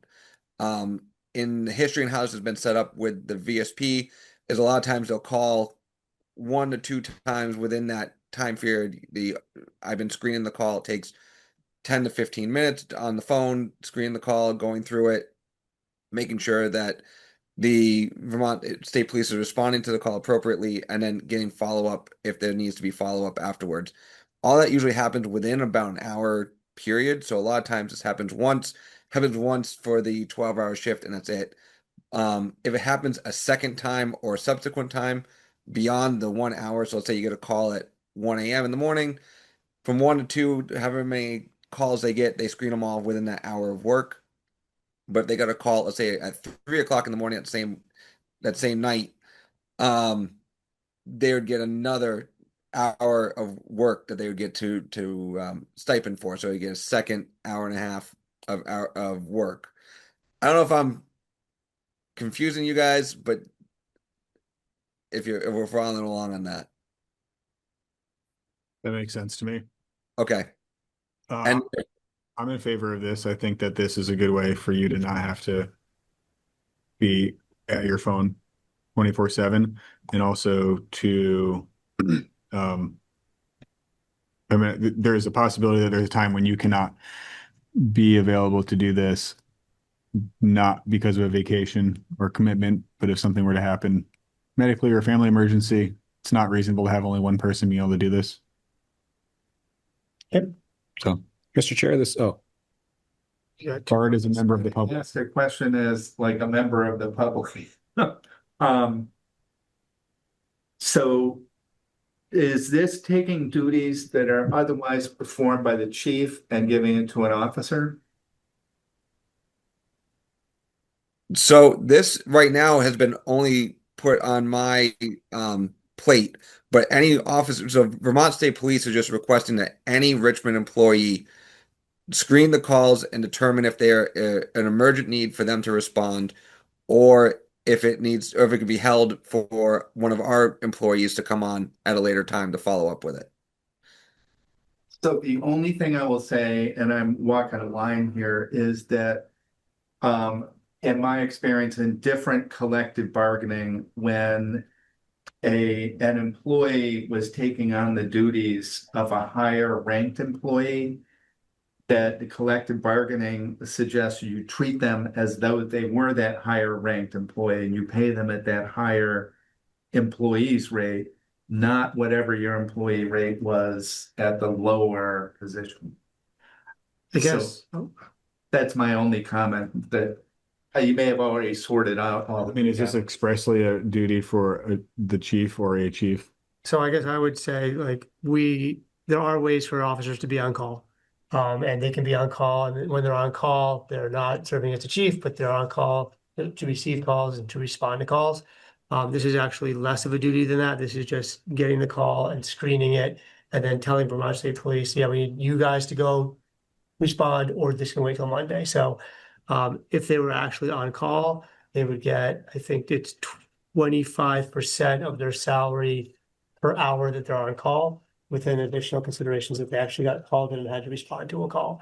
So I view this as fairly similar to, if not less responsibility than being on call. Chief Cohen, I don't know if you want to add to that. Yeah, I would agree to this. There's no requirement for the chief of police to have this role. It's actually a Vermont State Police requirement just to have a mutual aid request from a Richmond employee. Before they originate as their request is to come from any serve, so it comes through as a mutual aid request. Correct. Got it. Okay, we go Kara and then Aaron, and then we're either going to do a motion or move on. Yeah, I don't think this was the chief's responsibility. It's because we only had the chief, so it was his responsibility. But now that he now has officers, for him to be able to share the burden is definitely the right thing to do. But my question is, and it could be how it's worded somewhere else other than the section that Josh is sharing with us. It's not really clear in understanding.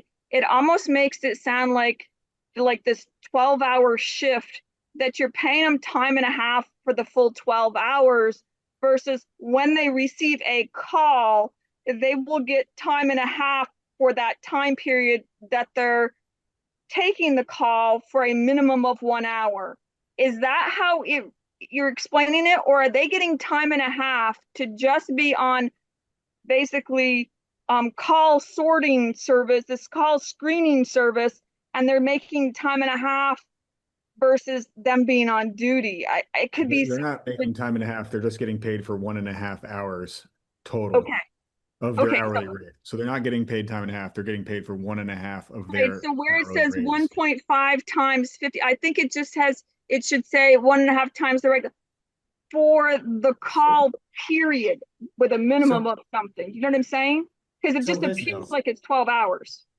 No. So this says officers will receive a stipend equal to 1.5 times their regular hourly pay for a call screening shift, which is defined as a shift of no more than 12 hours. Yeah, but For it assumes it's a full shift, right? Can I finish, please?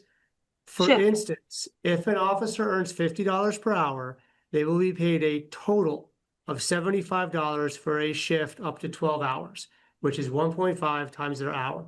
So they get $75 as a stipend for that 12-hour shift, and that's arrived at by paying them 1.5 times for 1 hour of their hourly pay for that full 12 hours.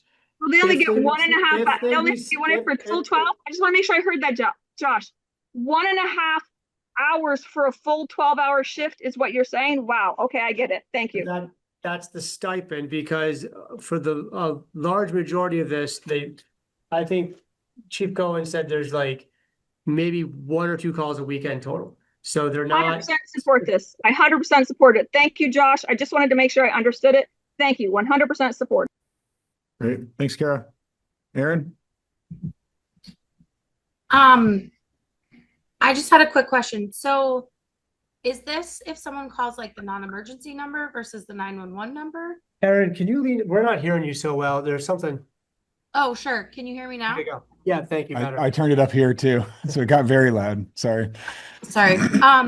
Is this 911 calls or is this calls to the non-emergency number? This is both. So if you call our non-emergency number and ask, press 1 on our alert, it goes to our dispatchers. Vermont State Police has been and will be our dispatcher servicers. And so if you call 911 or a non-emergency number or Vermont State Police number, non-emergency number, it all goes to the same dispatcher. They're the ones who originally take your call and get all your details. They will then call the person who's on call here to screen it to say, is this an emergency? Do we need an immediate police response right now? Or is this something that we can be coming in at a follow-up for, let's say it's an online fraud.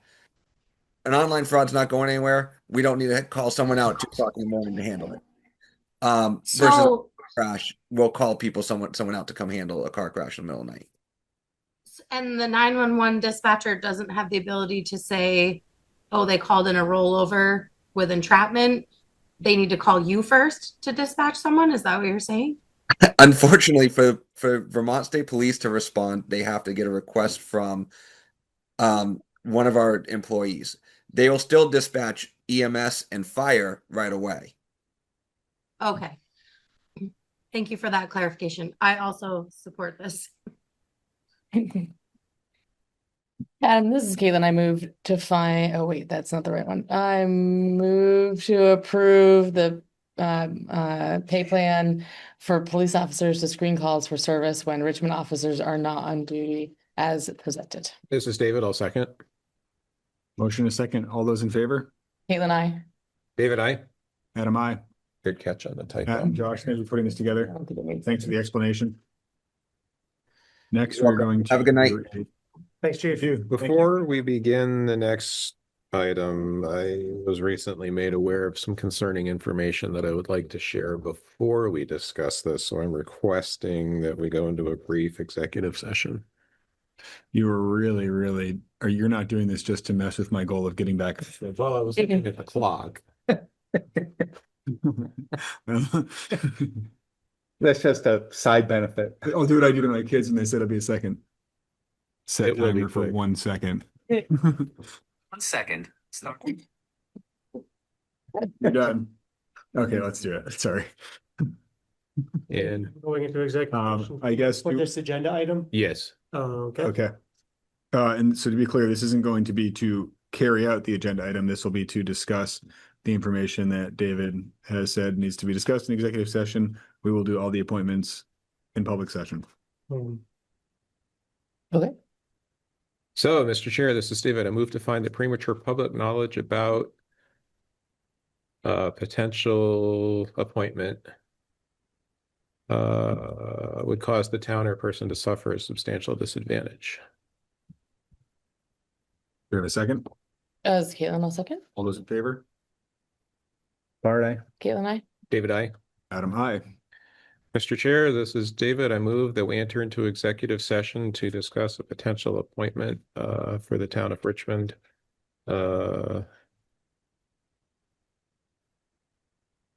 This is Caitlin, I'll second. I have to finish.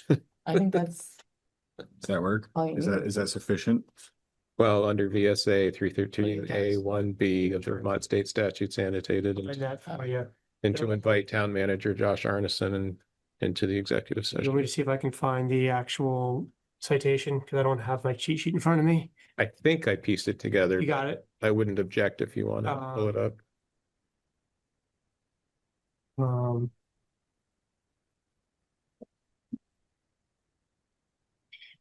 Let's see,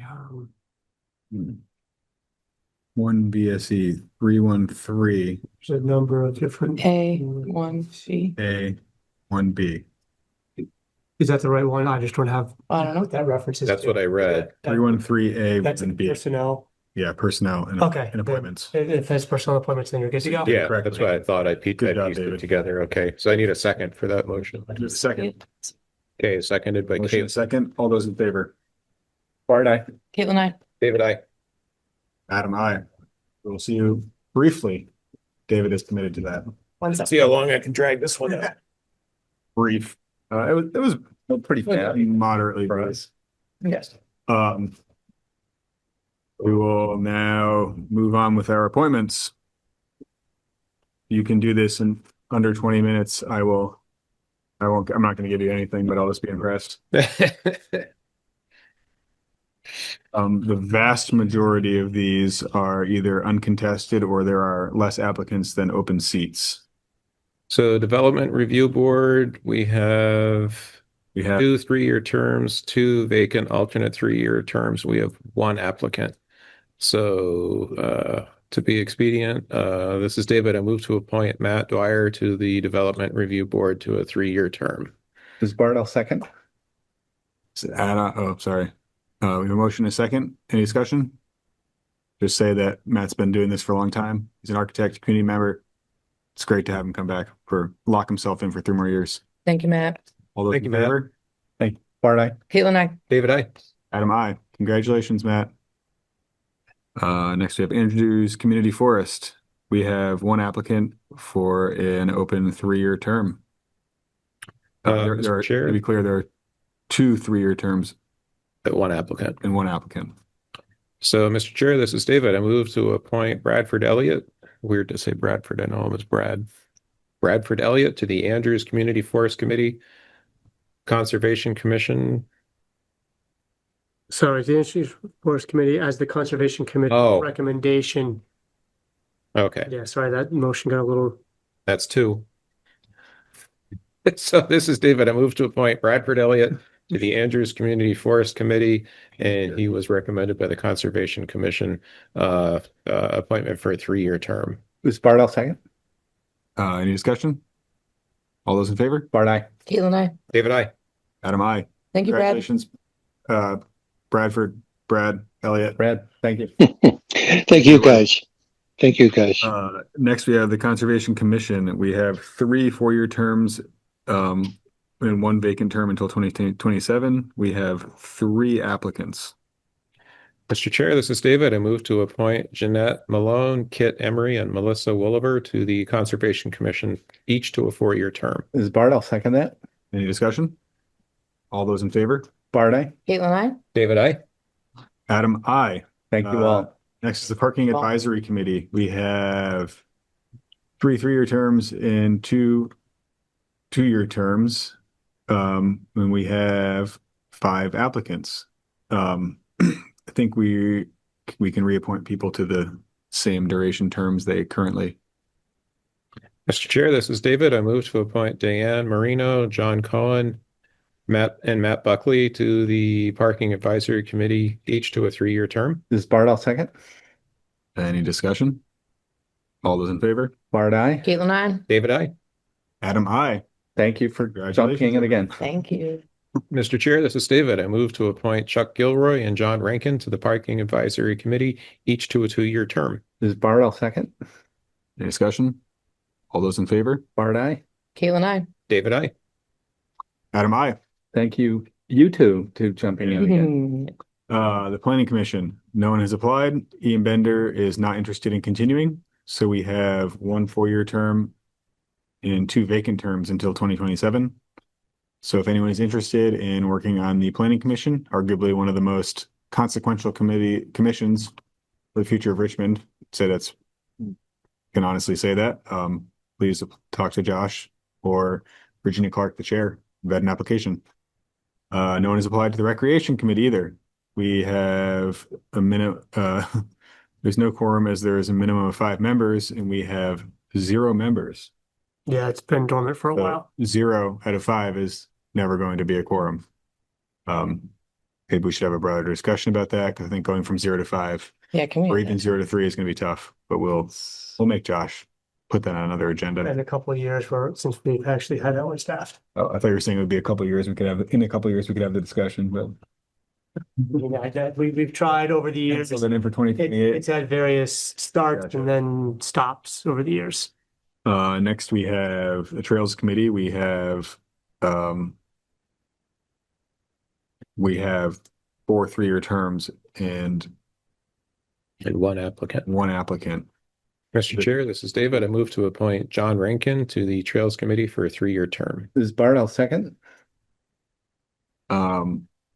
So to be clear, this is a 4-person Trails Committee and it'll now be, No, there's actually 10 seats on it. and it'll have 1 person? Or it has 4 that are up, 4 3-year terms that are up for appointment. So those are just ones that are up for Gotcha. appointment. So there will, Have a- okay, so this committee isn't ceasing to exist. No, there's a vacancy and it looks like Alexandra, Mike and Tyler will be off. So, yeah. So we'll have 4 vacancies, we'll have 6 people in 10 seats. So we might want to consider at a future meeting reducing the size of that. I don't know if we want to do that tonight because it really wasn't warned. Definitely But not. we I think we should also ask the Trails Committee. They want to do. Yeah. Yeah, and I'd also say if the Trails Committee, part of that, can we reach out to them or the people who chose not to reapply and just get some sense of why? If it's because of life things or changes or whatever, that's totally fine, expected. Just, having 3 people not seek reappointment at one time could potentially indicate either the mission of the committee is facing challenges or maybe they're running up. I doubt that they're running out of work, but I'd like to get some understanding there. So we have John Rankin we can appoint. Did we make a motion of that already? Is there a motion and a second on the floor or did we not do that? I don't think there's been a motion. Someone want to make a motion to appoint John Rankin to a 3-year term on the Trails Committee? So moved. This is Bart, I'll second. All those in favor? Bart, aye. Caitlin and I. David, I. Adam, aye. Thank you, John. Congratulations, John. Thank you. I guess, thank you. Congratulations are not necessary. Transportation Committee.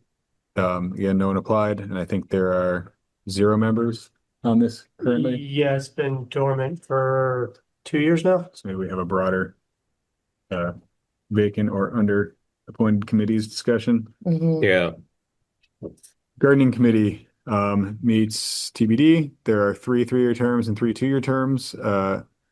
Mary Hool applied. Jessica Clements did not apply. So we would be appointing Mary Hool to the Gardening Committee for a 3-year term. Mr. Chair, this is David. I move to appoint Mary Hool to the Gardening Committee to a 3-year term. This is Bart, I will second that. Any discussion? Just say that appreciate Mary's work on this. There's significantly more flowers and gardens around the town center than there were 13 years ago, 14 years ago when I moved to Richmond. Absolutely. Yeah, they look beautiful. All those in favor? Bart, aye. Caitlin and I. David, I. Adam, aye. Thank you, Mary. Next we have the Housing Committee. We have 3 2-year terms and 2 alternate terms. How many people? We have people that did not apply. Might be easier. I'll share the. Oh, okay. Gotcha. So of the 3 2-year terms, 2 people are choosing not to continue. Right. Okay. What would you like to do? There's a motion. Sorry, I was looking at the gardening committee. Yeah, gardening committee is really just Mary at this point. So, well, I do want to thank Mary for the flowers around the town center. That's actually in her role as a staff member, where she does that. The gardening committee, I think, was more for outreach on could there be public gardens? What could we do more in the community? It too, I think, had a brief period of time where there was a full functioning committee and it sort of just dwindled, similar to, recreation and similar to transportation. I think there could So be there's a few committees that have sort of ebbed and flowed with interest and need over time. This is one of those. So with this appointment, this will put this committee at 4. But for housing now, sorry, we were talking gardening for a minute. So gardening goes, it's the one. That's okay. No, it was good to go back. So this goes down to 3. This would then have, yeah, because Andrew and Nick That's the alternate. are, as an alternate. So right, it goes from 5 down to 3, so they would be at just a quorum with as long as all 3 showed up. Oh, and Would you like to have make a that hand appointment? up if you want to go to Aaron. Go ahead. I was not volunteering for the housing committee. At Almost. Well, your hand is up. I know I was gardening committee. At one point I was the chair of the gardening committee, and it seemed like it was started without a direction of what the town wanted it to be. And Mary does such a good job on all of the gardens that it's sort of, there weren't enough members, and Mary was doing what we thought gardening committee should look like. So I don't know if that's one of those that maybe needs to be dissolved. Yeah, or I would like to hear from Mary if there's like, if she would or needs support or whatever that is. But yeah. Let's wrap up these appointments now, though. Yeah. Sorry. Thank you, Aaron. Housing Committee. I move to appoint Marriott O'Reilly to the Housing Committee to a 2-year term. Is Bart all second? Any discussion? All those in favor? It's gonna be about half an hour. David, I. Adam, I. Next, we have the 4th of July and Fireworks Committee. I move to appoint Harlan Stockwell, Julie Whalen, Justin Spence, Rebecca Roos, Stephanie Hartsfield, Susan Glennon, and Thomas Carpenter to the Parade and Fireworks Committee. These are all 1-year terms. Is Bart all second? We have a motion and a second. Any discussion? All those in favor? Bart, aye. Caitlin, I. David, I. Adam, I. Next to the Volunteers Green and Browns Court Projects Committee. This is one. We have no applicants. Well, so this one was supposed to be a short-term committee that is now turned into, I think, 3 years. So they're all open-ended appointments. They're just continuing. So they're just Gotcha. continuing at this point, I think. Let's Yeah, proceed as same committee. Perfect. yeah, I guess. Next, we have the committee to explore path funding. This committee was put together to explore funding opportunities to create a bike path, I believe, from the town center towards the highway and connecting to Riverview Commons. I move to appoint Gary Bresser, Jared Katz, and Mark Aiken to the Committee to explore path funding, each for a 1-year term. Is Bart all second? Any discussion? All those in favor? Bart, aye. Caitlin, I. David, I. Other volunteer openings. I'm going to start this one off on a really personal note. We have the Richmond Health Officer. We have one opening for a 3-year term, and the current health officer, Adam Wood, did not reapply. Do we know why Adam didn't reapply? Due to additional family and work commitments over the previous 3 years and the 3 years before that. And the 3 years before that, I have now chosen to not apply. The technical interesting anecdote here. Taylor Yates was the health officer before me, and he said no one ever makes it to double digits. And so here we are 9 years later, and I'm not doing it again. But the interesting, I mean, by default, if we do not have a health officer, it defaults to the chair of the select board. But Are you Here with me? No, it's 100% correct. That's why you've actually been health officer since December 31st, when your term technically expired. I was wondering why everyone was so calling. So let's move on. You gave it out. I might be It's an offer you really can't refuse. Oh, karma is just playing a role here. So if anybody would like to be health officer, You're all lucky this is being recorded. wait, I have something. Next, we have the deputy town health officer. Thanks, David. No one has applied for deputy town health officer either. Doesn't that default to the vice chair? Yeah, Does it? does. No. I don't know. Actually, the health officer is an important job. It is. We're joking about it. It's not, it's actually not an easy job, and it does take a decent Yeah. and a decent technical knowledge or ability to talk to the state about Yeah. things, which is predominantly what we do. So if anyone is interested in a job that is sporadic but very involved for very short times and it's pretty consequential for some people in our community, please reach out and apply. What's Maybe the somebody service? from Richmond Rescue or the fire Yeah, department. I That's think how they are got me. So allied sort of groups. yeah. What does the service officer do? So that one, since I've been here, I think we've, our assistant town clerk, Martha Lang, was the service officer for a little while. And then she said she did like one or less things per year with it. I think it used to be more sort of helping people that needed some help, and now that there's, what is it, Vermont? Is it 811? 211? 211.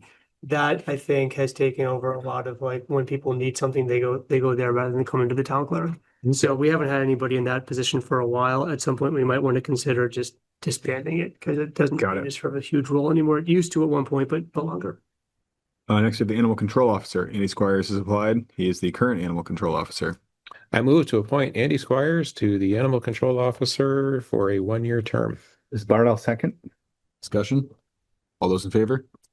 Bard, aye. Caitlin, I. David, I. Adam, I. Next we have the emergency management director. Isn't that Josh? Yeah, it's usually me. You can just appoint me. I move to appoint Josh Arneson to the emergency management director for a 1-year term. This is Bard. I will second that motion. We have a motion and a second. Any discussion? All those in favor? Bard, aye. Caitlin, I. David, I. Adam, I.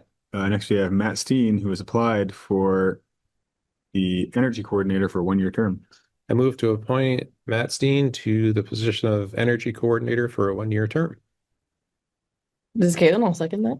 I would just say excellent presentation from Matt. If anyone didn't have a chance to watch it, when he was discussing the all the statistics about our current car charger and what we should do in the future and how we would make that beneficial to the town. It wasn't that. It wasn't Matt? No, Yeah. but it was a good presentation. That was, Yeah. I apologize, Matt. And Sorry. what was the gentleman's that, name? that was Steve Bauer. Steve. Oh, sorry, Steve. We need to give credit where credit's due. Matt, if you could come up with another presentation for us, I apologize. I guess I'm confused because Jeff used to do. Yeah, Jeff was, I think there's also an energy committee that's not affiliated with the town, and Jeff was on that as well as the energy coordinator.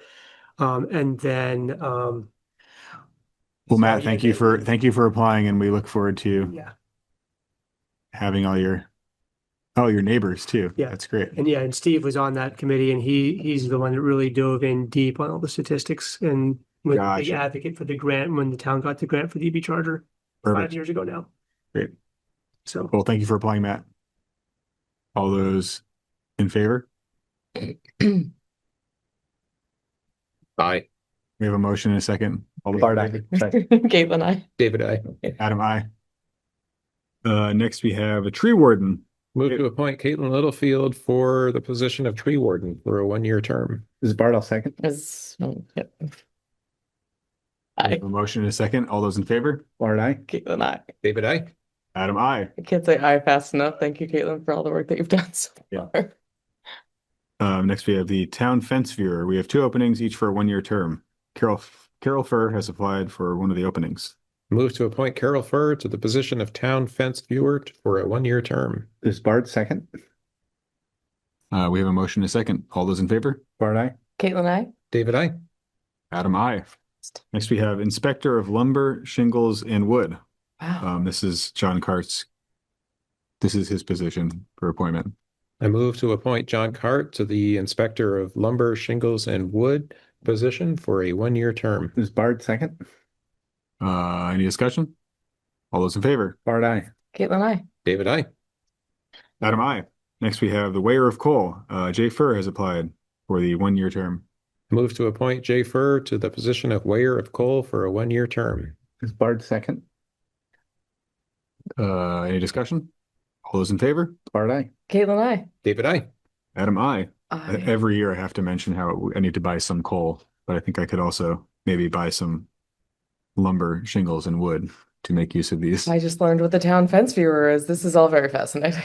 The lumber, shingles, and wood, I always felt bad not actually calling John randomly to a job site, just having him inspect. I don't know what he would do. A lot of good Vermont history in some of these positions. Seriously. Next, we have the Richmond Rescue Board of Directors Liaison Representative. And we have one opening. Indy Wardwell has applied. Move to appoint Amy Wardwell to the position of Richmond Rescue Board of Directors Liaison Representative for a 1-year term. Is Bard second? We have a motion and a second. All those in favor? Bard, aye. Caitlin, I. David, I. Adam, I. Next, we have the Chittenden Solid Waste District Representative. We have one opening and one opening for an alternate for a 2-year term, and we have had no applicants. Next, we have the Chittenden County Regional Planning Commission Board of Directors. We had one opening for a 2-year term, and Bard Hill has applied. Nice. Move to appoint Bard Hill to the Chittenden County Regional Planning Commission Board of Directors for a 2-year term. This is Caitlin, a second. You have a motion and a second. All those in any discussion? All those in favor? Bard abstain? Caitlin, I. David, I. Adam, I. Thank you for your service, Bard. Thank you. You know what? Next, we have the Chittenden County Regional Planning Commission Transportation Advisory Committee. Last year we appointed Josh. Josh has served in this role for the past several years, and he is willing to serve again. I move to appoint Josh Arneson to the Chittenden County Regional Planning Commission Transportation Advisory Committee for a 2-year term that ends in May of 2027. Is Bard, I'll second. Any further discussion? All those in favor? Bard, aye. Caitlin, I. David, I. Oh, Adam, I. I just got a note from Kara that we skipped June Heston. Don't see. Oh, I think, Did we? no, because June has a Oh, 2-year That's appointment. that's up next year, Kara, in 2027. This isn't a perfect fit. Well, we'll reach it in solid waste district. 517. No, we just did in solid waste district. Just did the We did the TAC or under the CWAC. The did quack now. CCRPC already, so we have. Sorry, I think we have to appoint This stuff on- shit in solid waste, no, Clean Water Advisory Committee. It should have been a 2-year term last year, so we just need to appoint Keith to the remainder of 1 year of a 2-year term. Oh, sorry. So yes, now we have the Chittenden County Regional Planning Commission Clean Water Advisory Committee. It was a 2-year term starting last year. We were a little late to the game to appoint Keith, so we'll appoint him to that 2-year term, the vacant 2-year term that'll end in 2027. I move to appoint Keith Oborn to the Chittenden County Regional Planning Commission Clean Water Advisory Committee, quack, for a 2-year term that ends in May of 2027. Is Bard, I'll second. We have a motion and a second. Any discussion? All those in favor? Bard, aye. Caitlin, I. David, I. Adam, I. Next, we have the Chittenden Unit for Special Investigations Policy Board. We have one opening for a 1-year term. We have 2 applicants. We have Bob Stafford and Logan Haig. Wasn't Logan our representative to CSWD? He was at one point. And Okay. took on the stop signs. I think these. Oh, we had- no. So yeah, he was prior to Andrew, he was our CSWD district. yeah. Yeah, We have 2 applicants. I think they're both qualified in very different ways. Bob's got a Bob good law Stafford has enforcement a long background. law enforcement history, and Logan Haig is a mental health provider. I think he's a very, Therapist in town. very qualified. My So for that personal perspective- opinion, and I'm just one person, but having somebody with a strong mental health background, I think would be a good match for this position. I agree. I think that'd be What's the actually unique perspective. Maybe what's- not unique, but what's the responsibilities for the Special Investigations Policy Board? I don't remember. We had reviewed this 2 years ago, and Yeah, it was My memory is it sexual. wasn't. yeah. assault, sexual abuse, especially kids. Yeah, it's serving on the advisory I board. don't think it was actually to review cases. It was to set policy around the direction that Yeah. the Gotcha. unit was taking. Let me see if I have those notes handy, but I think that's basically it.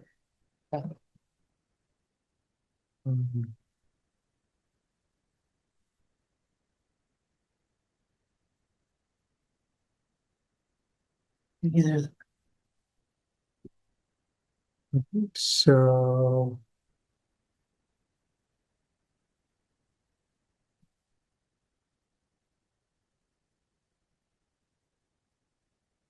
Suspected child sexual abuse. So what does the board do? I assume sets policy and, you know, they're sort of funky in that they're the way they're funded. They're kind of unique, is my understanding. Oh. Kara pointed out that it was Amy Wardwell up from 2027 too. No. Okay. Oh, a second. So, well, we'll go back to that. Let's go back to that. So which So that was, I was trying to find the duties, because I had a short synopsis of that, but Richmond Rescue, where's Richmond Rescue? way down. Mhm. Right there. Richmond Rescue, it's a 1-year term, Gotcha. 25 to 26. Perfect. And Okay. then CSWD or June's was a 2-year term. So which direction would you like to go? The Kuzi appointment. Just from, I I would mean, like to personally, I'm not gonna make a motion because I'm the chair, but I would like to see Logan appointed personally. Yeah, I think his expertise is needed there, so I'll go ahead and make the appointment. I move to appoint Logan Hegg to the Chittenden Unit for Special Investigations Policy Board for a 1-year term. Is Bart, I'll second that. Motion a second. Any further discussion? no, I've just heard really amazing things about Logan in the role that he plays as a therapist in town for some points. All those in favor? Bart, aye. Caitlin, I. David, I. Adam, aye. And that wraps up our appointments. That might be record time. Yeah.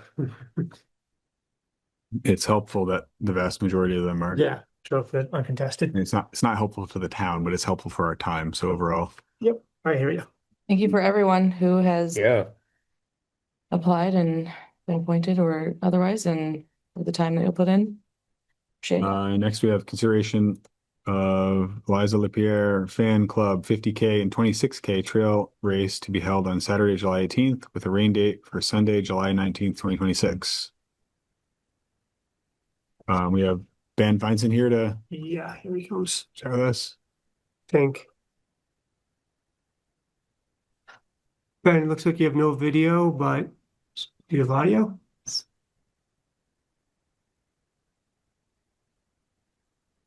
Oh, Well, maybe we're not getting Ben. no, Ben, we can't hear you or see you. This is the same, I think this is the same race that was conducted last year. Yeah, this is like the 3rd or 4th year. Yeah, it seems to be have gone. I don't think we've heard a single issue with it so far. It seems to be managed very well. It's also a pretty small group. Not that running 50K isn't great, Ben, but it doesn't seem to be drawing the highest turnout. Well, I think they get a decent turn, but they get spread out. They spread out, yeah. And they're Yeah, so like, here's a look at the map.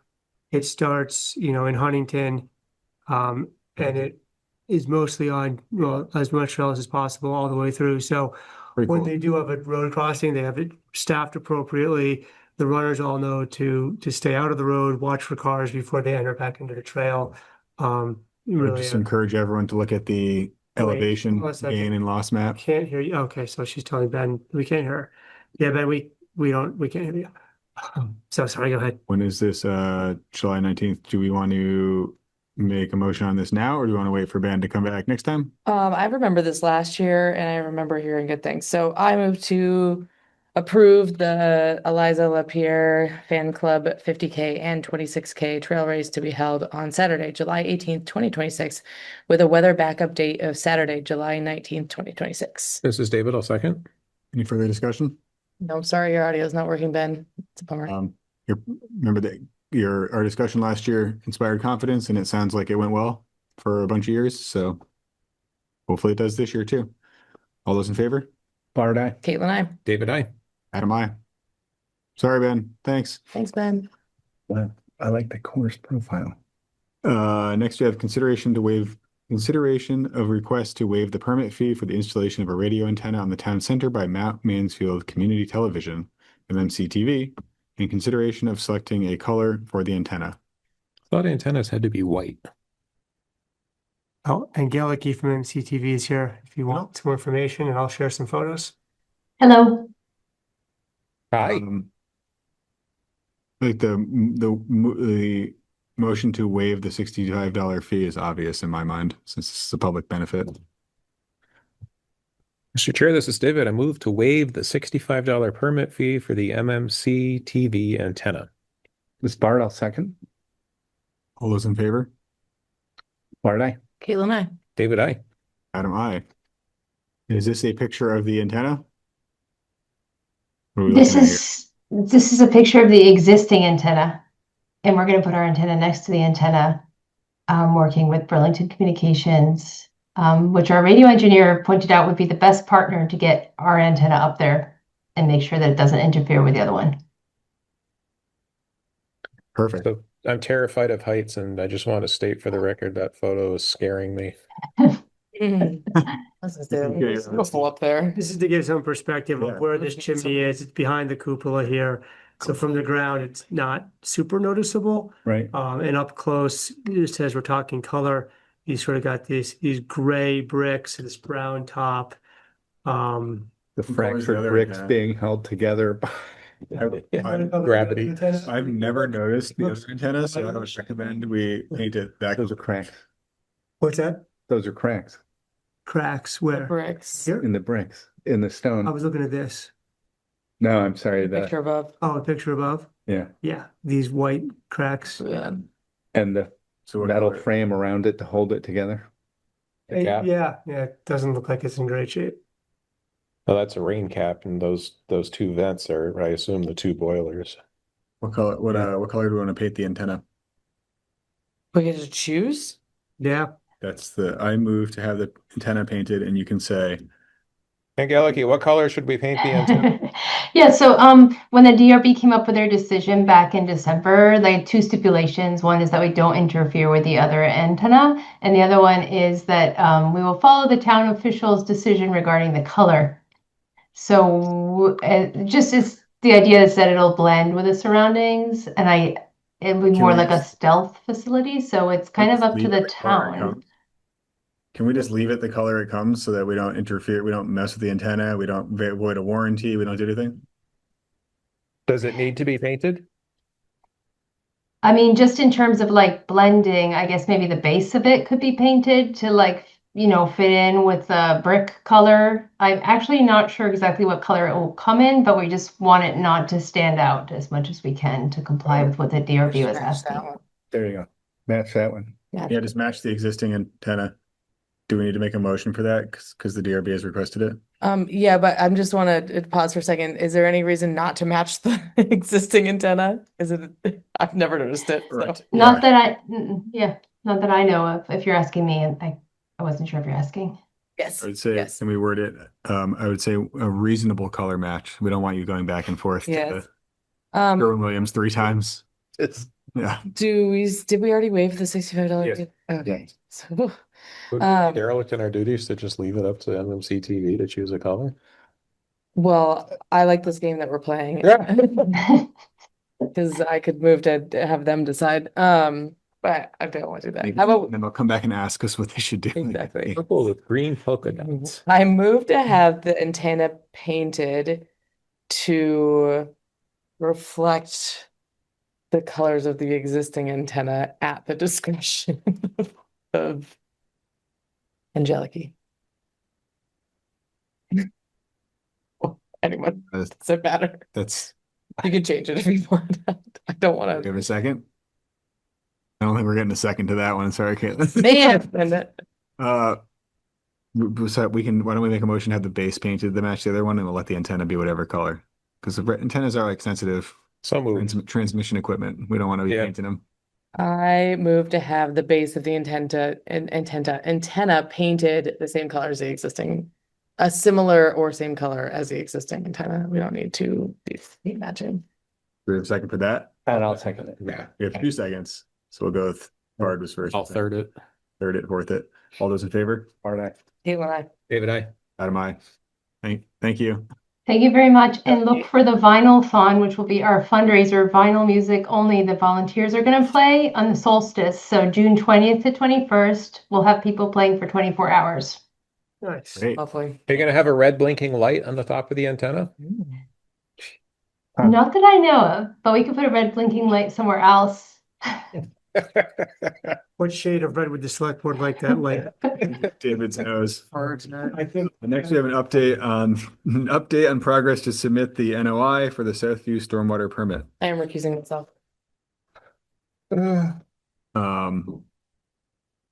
this update is regarding there's a few different pieces to this update, I guess, right? Yeah, why don't you go through them? I didn't come up with a way to update this. No, that's fine. So the engineer is looking into trying to see what he can get counted as sort of existing or natural conditions to go towards the total amount of stormwater treated. And hopefully reduce the amount of or the size of structures that have to be installed. So he's looking at 4 specific areas, one in the houses on the north side of Westall Drive that all drain into the road and get captured in the right of way and don't really leave that area. Another is a vegetated slope between houses on the south portion of Westall Drive and the power lines. There's also a vegetated area at the end of Westall Extension and an existing pond behind Southview Drive. He submitted that to the state sort of for their preliminary review before he finalizes his plans. I did see an email back at the end of the week before, and I couldn't get into this, that it looks like upon initial review, the state seems to agree with his approach. So I don't, that's not final. Once they see the final plans, they'll have to go through everything, but it does look promising that he'll get this approach accepted. I don't know exactly what that does for the number or size of structures, but I think it's encouraging that we're able to treat an amount of stormwater with natural conditions. So that's the first update. The next update is that in some emails with some questions from residents and back and forth with Andres, it came up that the amount of impervious is somewhat locked in this neighborhood once you have the permit. I think that's sort of true for most stormwater permits. I know there was some additional follow-up. So basically what that means is because they're designing the structures and looking at the engineering based on a certain amount of impervious, if there's a significant amount of more impervious that's added, that would potentially have to be treated. And the residents asked, well, could we design it to treat more? And the answer is you can't really do that without a site plan, because without knowing where that impervious is going to be, you wouldn't know where that flow is going to go to be able to treat it. So there was some follow-up with the state. I read through their response, which was quite lengthy. So I don't know, Paige or Sarah. What's that? Didn't really say anything. Yeah, you saw that as well. Yeah. Yeah, it seemed like there was a small amount that could be added, but it was like less than 5,000 feet. Once you got above that, everything needed a change to the permit. It was my basic takeaway. So there's not a lot that could be added. What I gathered from it is they hadn't really thought about how that works. To be honest, they didn't really think about that, and they're used to this being like a clean situation where the permit is known to exist before it is applied, and not this situation, which has been a nightmare entirely. Yeah. I guess what I would say, I would entertain a motion to make them read the 7 days article about the legislature just repeatedly passing unfunded mandates and then bitching about nothing getting done. So maybe they read that, and that wouldn't be the rule makers, because sounds like they're the ones that bear the brunt of this, but maybe the legislators who keep passing this stuff. That's fair. It's just ridiculous. I have a question in the We have audience. Caitlin speaking as a member of the community. And then Paige. Sorry, Paige. We were to apply for permits or not this kind of permit, but apply for building stuff on our property, or if people were to subdivide or anything like that, is all impacted here, and that would have to be approved through an amendment to the I mean, I guess this town wouldn't it wouldn't affect the town permit at all, but you would be not in compliance of your state wastewater or your state stormwater permit. But isn't that held by the town? Right. Yeah, in this case, we're the only permittees with the agreement with the So how does that- homeowners. How does that work? So what if they apply for a permit? Like they just apply for a permit and it's done and then the town's on the hook? I mean, just like. That's a great question. I don't really know how that would work if somebody wanted to subdivide and build another house. Yeah. That's a good question. I'm guessing if there's more impervious, they're gonna say, based on the language, well, it depends where it is. So now you have to re-engineer everything to say, And where is it? How much water is If you there? want to change your house, like if you're over the 5,000 feet cumulative in the entire subdivision, not per house. And if you're the person that happens to tip it over because you wanted to add I don't know, arguably a shed. Yep.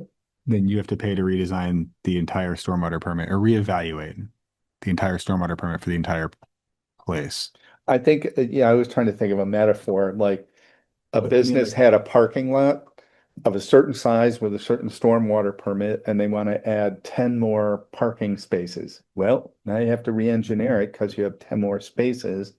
And even if it says like your existing mitigation could address it, you'd have to show that through engineering, right? What if That's the what it town- sounds like. What if the town just chooses to not enforce any of this? Then realistically, what happens there? Well, I think there would be, I mean, with other stormwater permits, there's annual inspections and like every 5 years you have to have it kind of looked at even deeper.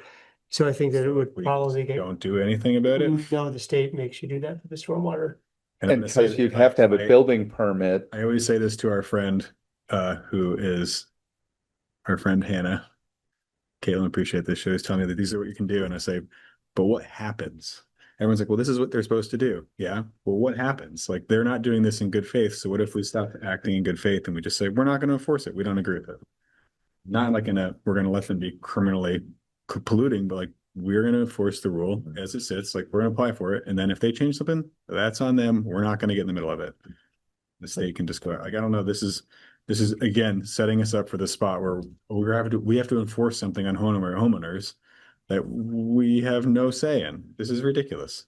Like an unfunded mandate, maybe? Like an unfunded and unregulated and unsupported mandate. There's like, and even the answer didn't actually address the concern. It talked around the issue, but there was no threshold, there was no enforcement, there was no criteria, there was nothing outlaid. It was basically like, you'll have to pay an engineer to tell you any of these things. If the state can't tell us, then why can't we assume that it's not an issue? If they can't tell us it's an issue, then why are we assuming it is and paying an engineer in the future? Like, that's ridiculous. Well, the real update we have here is what the state said, which Sorry. arguably is not very helpful. I apologize for my frustration. It's Is not that a hand up? helpful. Paige, go ahead.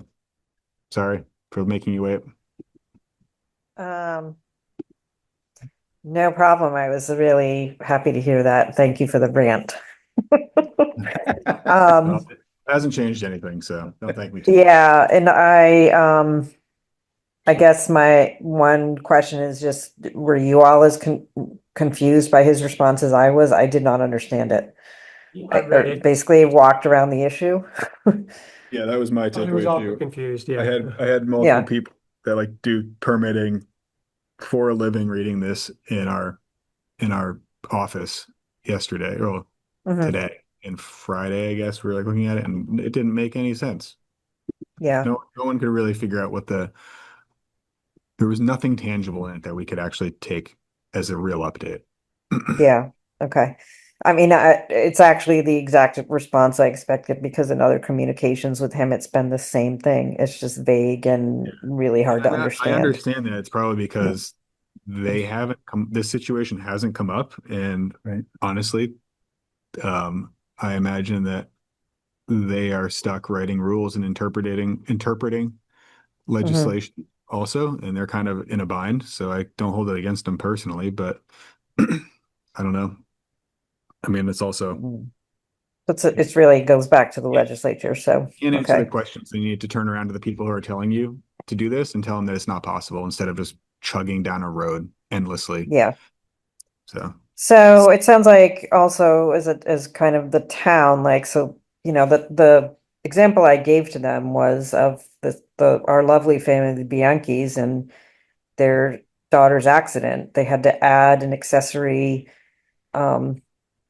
unit to their home because she had a bike accident and is now in a wheelchair. And I said, if this had happened after the permit, that could have been permit could have been denied. They needed to add, a 20 by 20 room onto their home with a wheelchair ramp for their child. And we could have said, sorry, can't add it because the stormwater permit can't add that impervious.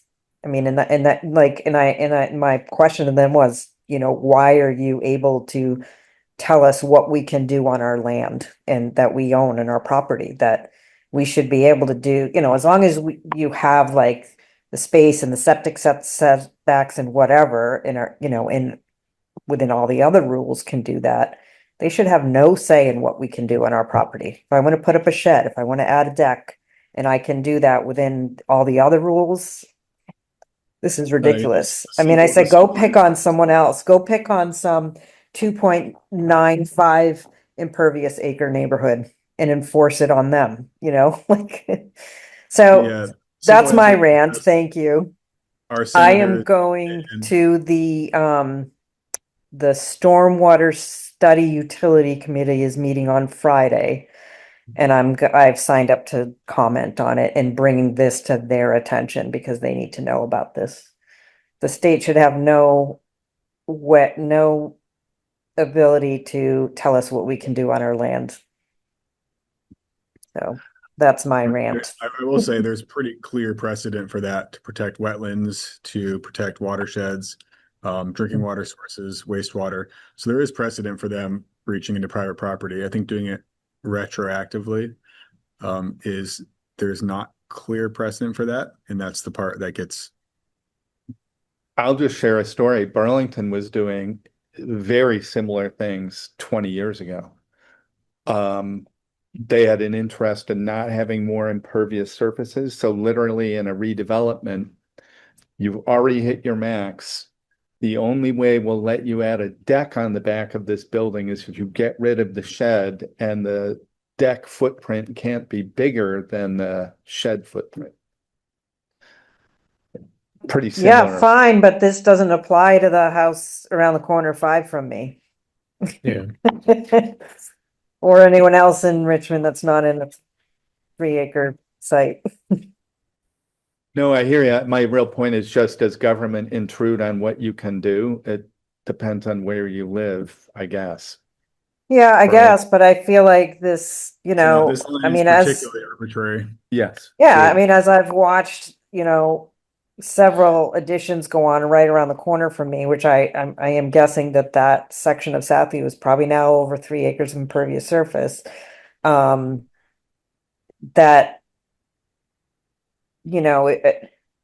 before this came up, before this was passed, if I wanted to add an addition to my house, I could do it as long as I'm within all the other rules, like if, setback from wells and property lines and all that stuff. And the people around the corner don't have to worry about any of this, and they're just limiting, what we can do. And it's just so wrong. I'm so fed up with the state. Yeah. Caitlin? I know this is out of this room's control, but I just want to state that if that's where it ends up, and this has to apply into any of the permitting structure of the town to change against that permitting, like it goes against all the other things that we're trying to do with like additional housing and providing more space for people to live in Richmond. Like if you're gonna find space, Southview is a neighborhood that can subdivide in some spots and have added in additional houses in the past couple of years. And I don't know, that would be really really terrible also to the value of those homes too, and kind of more reassessment. Yeah. Also counter to our town goals of adding infill development as opposed to building out in new green spaces. And also that would also be the, Regional Planning Commission's goal and the state's goals. So this is counter to all of those, so. Right, so if you did a bunch of dispersed development where nothing hit the threshold, you could do as much impervious surface as you wanted, just it all has to be separate, small scale. Yes. Does that make sense? We are beating the deadest horse ever when we say this is ridiculous, but Yes. this is ridiculous. Thank you for the non-update, Terry. Josh, thanks for relaying the non-update in a clear and concise way that I could not pull together. To be continued, apparently. He continued. Next we have consideration of accepting a boundary line agreement with Oliver and Carroll regarding the property at Brown's Court. Yeah, so this This is is, for the triangle, or is this? yeah, I mean, I'll give you sort of an overview, and this is gonna be more of an update, and we're gonna come back with more information. So back when the Three Parks Committee started looking at Brown's Court for improvements, they determined that there was, through working with a surveyor, a sort of unclear title as far as when the town officially took possession of Brown's Court. I think the last deeded history is it was given to the Baseball Association, which no longer exists. The town's been maintaining it for probably 50 to 75 years.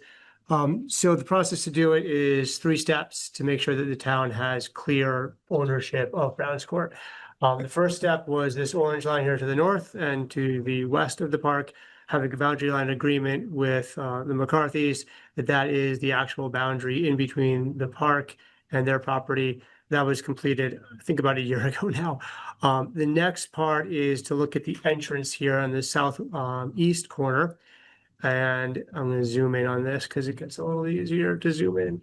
So there is an area here of unclear title, this sort of shaded red triangle that, looking back in land records, the surveyor is not able to really clearly define who owns that triangle. So the next step, which is the step we're on now, is to create a boundary agreement that says everything to, well, this whole triangle belongs to Oliver and Carroll. I believe that this is a part of their lawn that they've already been maintaining and mowing. And what that does for the town is create a clear right of way on Brown's Court Road and a clear access into Brown's Court. This is the access here in the corner that leads into the current parking lot. So that's the step 2 that we're at. And then step 3, and I'll come back to where we're at with step 2. Step 3 is going to be this triangle here that cuts into the southwest corner. There's a small piece of it that's in the park, and then this part here is all steep slopes and forested. We've talked to the McCarthys. They seem in theory okay with drawing a line between these 2 points and giving this triangle to the town so that that little tip that's in the park becomes town. And this is all, it's really a steep ravine. They don't see any value in that. So that's sort of the next step. Where we're at right now is working through the easement or the boundary line agreement with Oliver and Carroll. I sent them the language last week. They're still reviewing it. I think that their lawyer has some changes on initial review. I've got a site meeting with them this Thursday and the surveyor so that we can walk the land and show them the exact location of where this is, sort of take some things out. So they're, I imagine, going to have some changes to the easement as written. Sorry, easement to the boundary line agreement as written. So we'll come back to the select board once that's finalized, and we'll of course run that through our legal counsel before we come back to the board. So this is more of an update for any questions, or if there's anything that you guys see in the current agreement that you have questions about or are concerned about, we can address those as well. For step 3, what's the smaller triangle? This all makes sense. It cleans up their lot, and everything. It makes the setback more compliant. Everything about that makes sense. For this third part with this triangle here, what's the area of that to be conveyed? I don't know, but I'll find out when we get to the point of it. It's, you can roughly spec it out based on,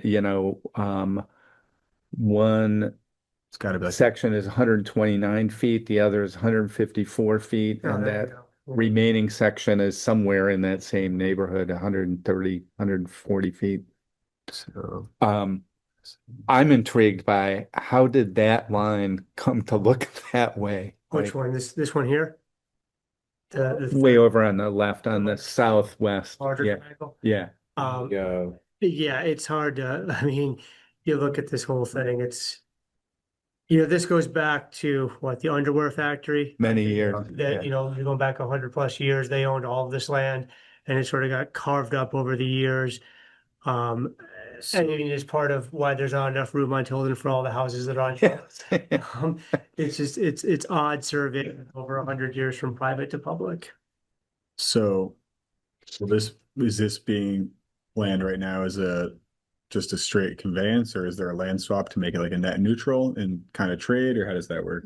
No, this is just as agreeing that the boundary. Sorry, I was talking about the other one. Oh, over here? This one's very obvious. No, we haven't This gotten. the lower triangle, the smaller triangle it's not disputed, but it's kind of undefined right now. So we're going to define it, Yeah. solidify our access, solidify their ownership, clean that all up. Yep. This bigger one, we would just be acquiring the land for a price of zero or not. Yeah, haven't really gotten down that road yet. Sort of trying to go step by step as slow as it is. So this would be At that point, there might be a request from McCarthy's for money or something else, so it's for consideration. Okay. But yeah, right now it's the red shaded area.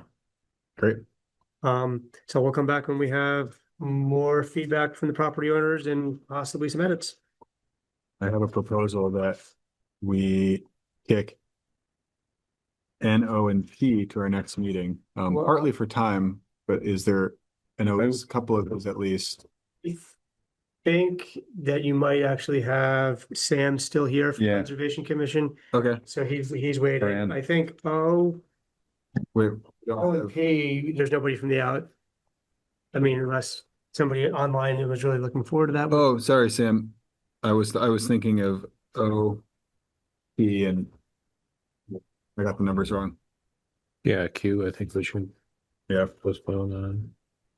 Those three seem like not Candidates. time pressing, Yes. and also things that we should have earlier in the meeting when we can have Mhm.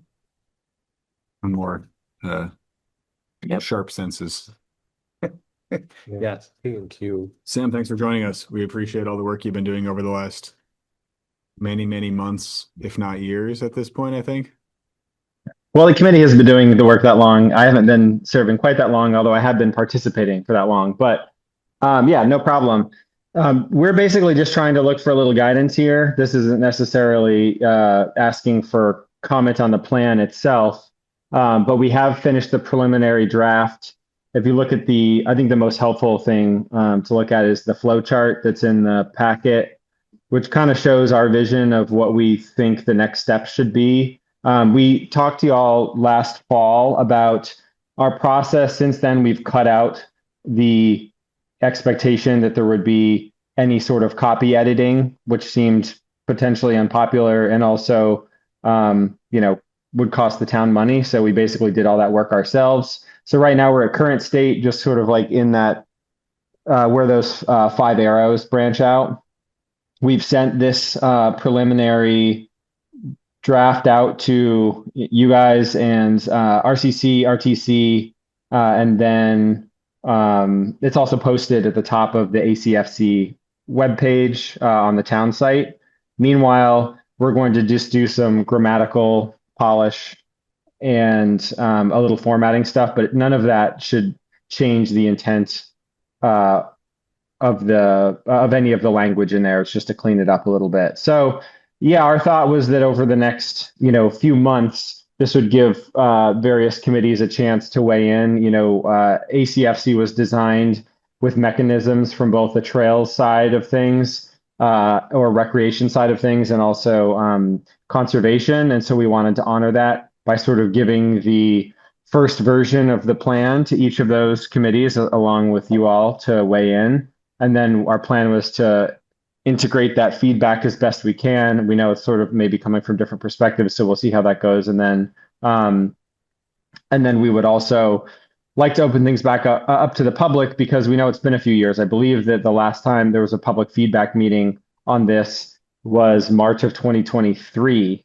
And there was a lot of upheaval over the next few months and over the course of that summer. And essentially, half the committee had termed out or resigned, and then some new people filtered in. And so, a lot's changed. So, we just wanted to make sure that we were on track, and also wanted to get your opinion on what you would like to see for next steps and whether or not you would like to see another public feedback meeting, or if it makes more sense to do online, comments and just, the timeline and all that, because ultimately, we'd love for you all and the Vermont Land Trust to sign this, and then we can move on to other fun things in the forest. But we want to make sure that we're honoring the spirit of what this committee is supposed to do, and we're certainly not trying to like hastily push anything through, and we want to make sure folks have a chance to weigh in.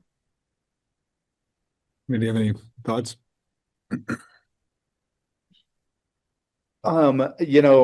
First I'd say thank you for keeping this going. This is Bard, because in many ways it's been a thankless task at times. So thank you. I was wrestling with this. I looked at the flow chart. The select board as a group can't really do anything outside of a public session. True. And so I was wrestling with that. Do people just do it online? Or do we have a meeting somewhere or a joint meeting, and sort of do a presentation and then walk through what are people's hopes and fears kinds of things, don't like. But my bias was to go towards some kind of public session. I'm not clear about when. One comment I'll make from both this committee and other committees, that there sometimes is dismay if nobody shows up to your meeting, but then they show up at the select board and say things that you haven't heard or say them more strenuously in a public meeting. That sometimes is awkward. And that might be a reason to have sort of public comments, public meeting. And it could include the select board, maybe a joint meeting. I'm thinking this up for the first time here. Yeah. So I guess I would reiterate what Bart says, that any feedback we give you short of each select board member emailing you individually their personal opinion is going to be in a public session, so it'll inherently have public comment and discourse baked in there. Yeah, and the same will be true of the RCC and RTC meetings. If the public would like to weigh in, with public comment at those meetings, they're welcome to. The plan, I know, for RCC was to have folks look at the draft, have their own notes, basically, combine them into a document that would be presented at the meeting and discussed. So there is inevitably going to be some public feedback in some of those sessions. And, technically we're kind of in the same phase as responding to comments from the public feedback meeting in 2023, which is sounds crazy, but is kind of true. But I think it doesn't feel like it's within the spirit of transparency, or to work with the community to try to approve this without letting people know that it's that it's changed in some pretty major ways. And I think the committee by and large is pretty happy with the result, but we know that there are probably going to be a few tweaks made before you finally sign it. Yeah, I guess I would say that our feedback, as simply as a board, will, we all have our opinions, but I think this process has been thorough. And my feedback, I read the majority of it on an airplane. From my perspective, it looks like you guys have done a lot of really hard work to reconcile all the varying viewpoints. So my personal feedback is probably going to be pretty minimal as just a board member, but the majority of the feedback you're going to get is going to be from the public. Yep. So in my own experience of having dealt with topics that are contentious and have various viewpoints and stakeholders with very different expectations, is going to be to just get that public comment going and do it in a formal and open way as much as possible, because if you don't, it'll undermine the progress pretty quickly. Yeah, absolutely. Which is why we put it at the top of the take it head on. Yeah. So I don't know, what does the rest of the board think? Does this timeline, or I guess timeline's wrong, flow chart make sense? I think for public feedback, I would think we would want to do a special meeting around this, or dedicate a large portion of a normal meeting I almost think special meeting, because one of, just an observation, tonight's an example, somebody shows up and the topic doesn't even come up for 2 hours, right? Yeah. And so a special meeting, if it's this one topic and people know they can dive into it. You can show up, dive in. And show up. It's this agenda topic at the front end of the meeting. Yeah. So I know when to show up and how it's going to be talked about. So that's my sort of initial thought is just, and it could be maybe a joint select board, Andrews Community Forest Committee. So timing wise, would we want to do this summer? The timing would kind of lead towards us doing this like, end of the summer right now, but that's always tough. Well, we could do two. I was looking at sort of the umbrella, spread out umbrella part here, do one there, and then we could do another one like sort of in the close of the game, so to speak. We should do these just right during budget season too, so we can have as many meetings as possible. Yeah. Monday in October. We had 2 Friday the 13th this year, couldn't we do? Well, I think, Sam, you were looking for, 8 to 12 weeks from now until you get editing on the feedback. So do we want to look at something late June, early July for the select board to have a special meeting to get that feedback so you can get to the feedback edits balloon at the bottom of the page here? Yeah, I mean, what we were trying to do is give other committees enough time to digest and then have a meeting or two to talk about the plan, because we know agendas fill up, and so we wanted to give some time. I know we've taken many months to come out with this, and so we weren't trying to push it too quickly. I know that meeting with RCC last week, it would make sense. RCC preferred to review it over the course of 2 meetings, which would mean giving the doc back to ACFC mid-July. I'd initially set the 10-week date at, I think it was July 10th was like the target date, but that's not a hard date. That was, 10 weeks, not 12.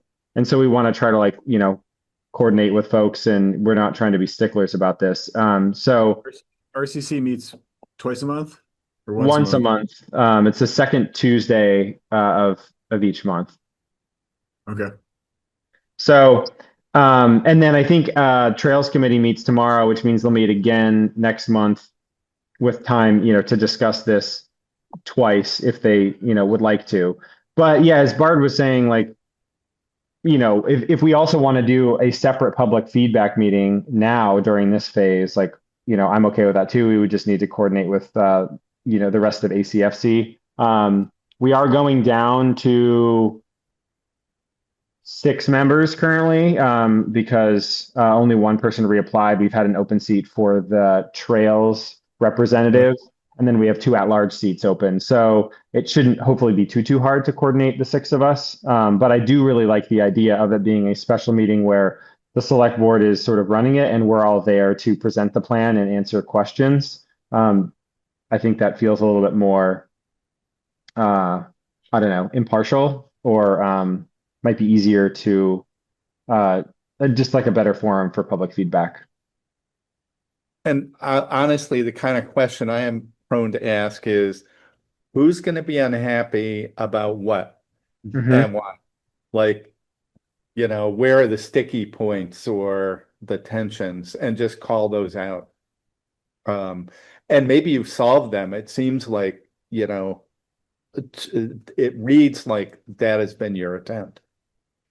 It has been. I mean, I'm sure we will not please everyone. And what I expect is we're going to get comments from, conservation minded folks saying, I would prefer if there was even, bigger buffers or less trail development. And we're going to have trail minded folks saying, we'd like to have smaller buffers and more trails. And so that's never going to be fully solved. I mean, I think that it is a compromise, and ultimately, we're an advisory body. The, ACFC is just advisory, and you're the ones who are going to be, signing this. And so maybe that's also a good reason to have a joint meeting with you all, because, you can give us your feedback right there and say, what, we've heard enough public discussion. We think a good compromise would be to change, this, that, or the other thing in the plan. And I don't know if we do it live, but we could basically, take the note down and change it, or we can edit the doc live. I've gotten very, very comfortable with just being in the driver's seat and changing the language while everybody is present in the room and we have,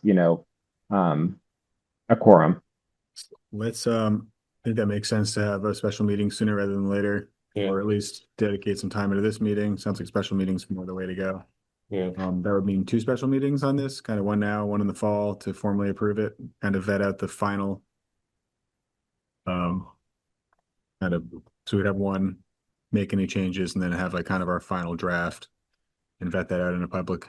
I think so. And it's my instinct, I could be wrong, is that, Sam, as you described it, there are these compromises that nobody's entirely happy with, but nobody feels run over by a bus either.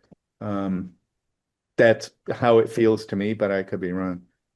That's the hope. I mean, I can think that I can probably predict what some of the frustrations of the plan might be. Like it's very different than the last plan. The last plan had like a detailed, trail map of trails that were supposed to go in, whereas like the current committee is of the mind that you need parameters before you can start building trails. And I know that there were experts that were employed for some of the trail designs, but also, some of that process was biased, which I don't want to get into right now. We could talk about it later, but yeah, so like that's one thing that will come up is like, why aren't there trails in this new map? Why are we just looking at the same trails that already exist? Another one might be with like uses, and like where and how, you can, whether or not your dog's supposed to be on a leash, or like, where can I ride my bike?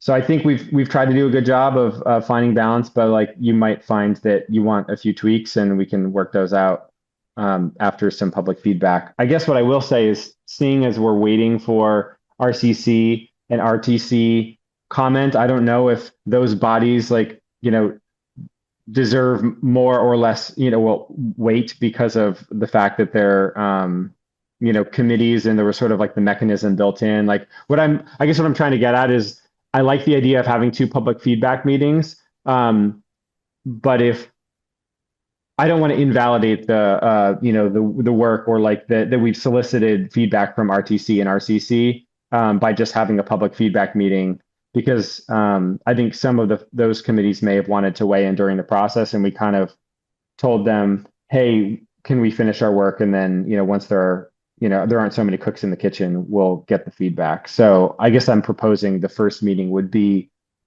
around the same time that we're getting those that feedback back from those committees, so that they've had a chance to digest a bit. And then they might also all want to show up at this publicly warned special meeting where, they can sort of deliver some of their thoughts along with the rest of the public. What do we want to shoot for? That makes sense to me. My one comment is then, as you were talking, I was looking at this and thinking the select board might come a little after. This looks like it's exactly parallel, to give them a chance to do their comments and you soak them up. And that probably does justice both to them and to you. And yeah, I guess the goal was kind of to try to get some of those issues played out in a smaller, venue before opening it up for the entire public feedback. So there are advantages and drawbacks to either, right? If you have the public feedback now, it's more transparent, but it might be, a more, dramatic meeting. Whereas if we're able to, work with RTC and RCC on some of these things, maybe we can finesse things where we feel like we're coming into that public feedback meeting and we're going to get a lot of positive comments. I'd love for that to be how it feels, is that people are saying, wow, you did it. Good job. Let's get this thing approved, and not just lines of people trying to complain about the things they don't like. That makes sense. What, I'm sorry to jump in again. When do you think, how long will they need, RCC and RTC, to your Yeah, I had set a date of July 10th initially, and that's what I sent out in the email. But then after meeting with RCC last week, it seems like it was like the 15th. I can pull up a calendar. I think it was like the 15th. It was just a few days after, would be more convenient for RCC based on its current meeting schedule. So yeah, it would be the 15th, because RCC meets on the 14th. So then we'd basically be collecting our thoughts and then combining them. Maybe that's a little bit optimistic to say the 15th, but I think that week, so maybe the 16th or 17th to just collect those and then send them back. So then the question is, if we're doing that first before public feedback, do we give ACFC to like one meeting to try to, implement and discuss those changes and then do public feedback right after? I'm looking at the calendar. I see ACF has a meeting on the 27th of July. So it could be that, or sorry, ACFC. So we could discuss the committee feedback then, and then, within a week or something, have that publicly warned, like Timeline special meeting. seems like it's get dragged out like a lot at that point, though. True. So Yeah. I would say we should have a public meeting. I mean, my hunch would be that we would want to have at least a month between the two meetings, right? Between our initial public meeting with the select board and then our second one, and we probably shoot to have that in shooting for like September sometime. I was just wondering, Sam, though, are you trending towards just one big meeting with the select board rather than two steps of feedback from the select board? Maybe. Yeah, that was sort of my initial vision for this, I guess, but I'm happy to do either. I was just trying to point out the fact that, we've sort of solicited feedback from RTC and RCC specifically. And because of that, I just wanted to make sure that they had a chance to weigh in and we could make a few tweaks before we completely open it up. But that was just sort of my vision that I had presented to the rest of ACFC. And it was also kind of on the plan, the much more complicated flow chart I shared with you all back in the fall. Doesn't have to be that way. That's just sort of what I envisioned. If you guys think that public feedback 2 meetings is better, and we just kind of do public feedback now, that's fine too. We could also do like online feedback. Like, I don't know if that's a possibility. We could kind of collect My that. hunch is that the first public feedback meeting will be, for lack of a better word, an absolute melee. Based on every other meeting around this. And so trying to have one hearing and then come out of that with direction enough to then have the select board approve a plan, I don't think is going to happen. I think we're going to take public feedback. It's going to be pretty coarse and rough, and we're going to put some of that together. We'll have another meeting or hearing, whether that's a special meeting or part of a standard meeting, where we review those changes and we kind of get a little more public feedback while we're doing that. And then we would come back after some, again, minor revisions or warning period and adopt a plan in some form. So there'd be my hunch is there'd be 2 meetings with significant public feedback and no real specific motions or action to adopt the plan, if that makes sense. Yeah. Ideally, when we adopt it, it would just be, we've tweaked it a lot, we tweaked it a little bit more, and now we're adopting it. And it's not really a public hearing at that point. It would just be us adopting it. Yeah, and I think that ultimately, like, we've talked about that, and like, we can't have an infinite feedback loop, like it can't go forever back and forth between public comment and then tweaks and then public comment and then tweaks. We've also had these issues in our meetings where we have had to take votes where there's been like, one, or 2 people that are not fully satisfied with the outcome, but that's just kind of the way it's had to go. When you got a committee of 9, we've had 8 seats filled for quite some time. It's sometimes you just got to vote and move on, which kind of sucks, but it is what it is. Yeah, I mean, that's how that. But Just as far as process goes, Sam, what I think I hear you saying is, if the select board isn't going to give you individual feedback, you might want to get the feedback from RCC and RTC prior to presenting a plan, make those changes, then it comes to the select board for feedback from the select board and the public. So you go through like sort of that step, like 1A first, like RCC, RTC, 1B would be select board and public. Then you guys go back, make changes, then it comes back to the select board for sort of a final review, rather than trying to do select board at the same timeline as RCC and RTC. Yeah, that sounds right. I mean, I'm just thinking sort of out loud here, but like an advantage to having 2 public feedback sessions, one early on, is that if we did one, in the very near future, then I guess that also gives the Trails Committee and the Conservation Commission a chance to hear that feedback and then, digest the public feedback and then discuss it. So it's not just looking at the plan, it's also thinking about the public feedback. And then each of those committees can kind of, consider and weigh in. So yeah, I don't know. I guess I'm a little conflicted here, which is part of why I'm asking, because we don't really know exactly what the best way to do this is, because I don't know if there's necessarily, precedent for this in the town I think history. if we can put a lot of effort into getting the nuanced and particularly, expert feedback of the Richmond Conservation Commission and the Richmond Trails Committee, and then that'll all get exploded out the window when we have a public comments blown up. And that seems to have been the trajectory of this in many other contentious issues.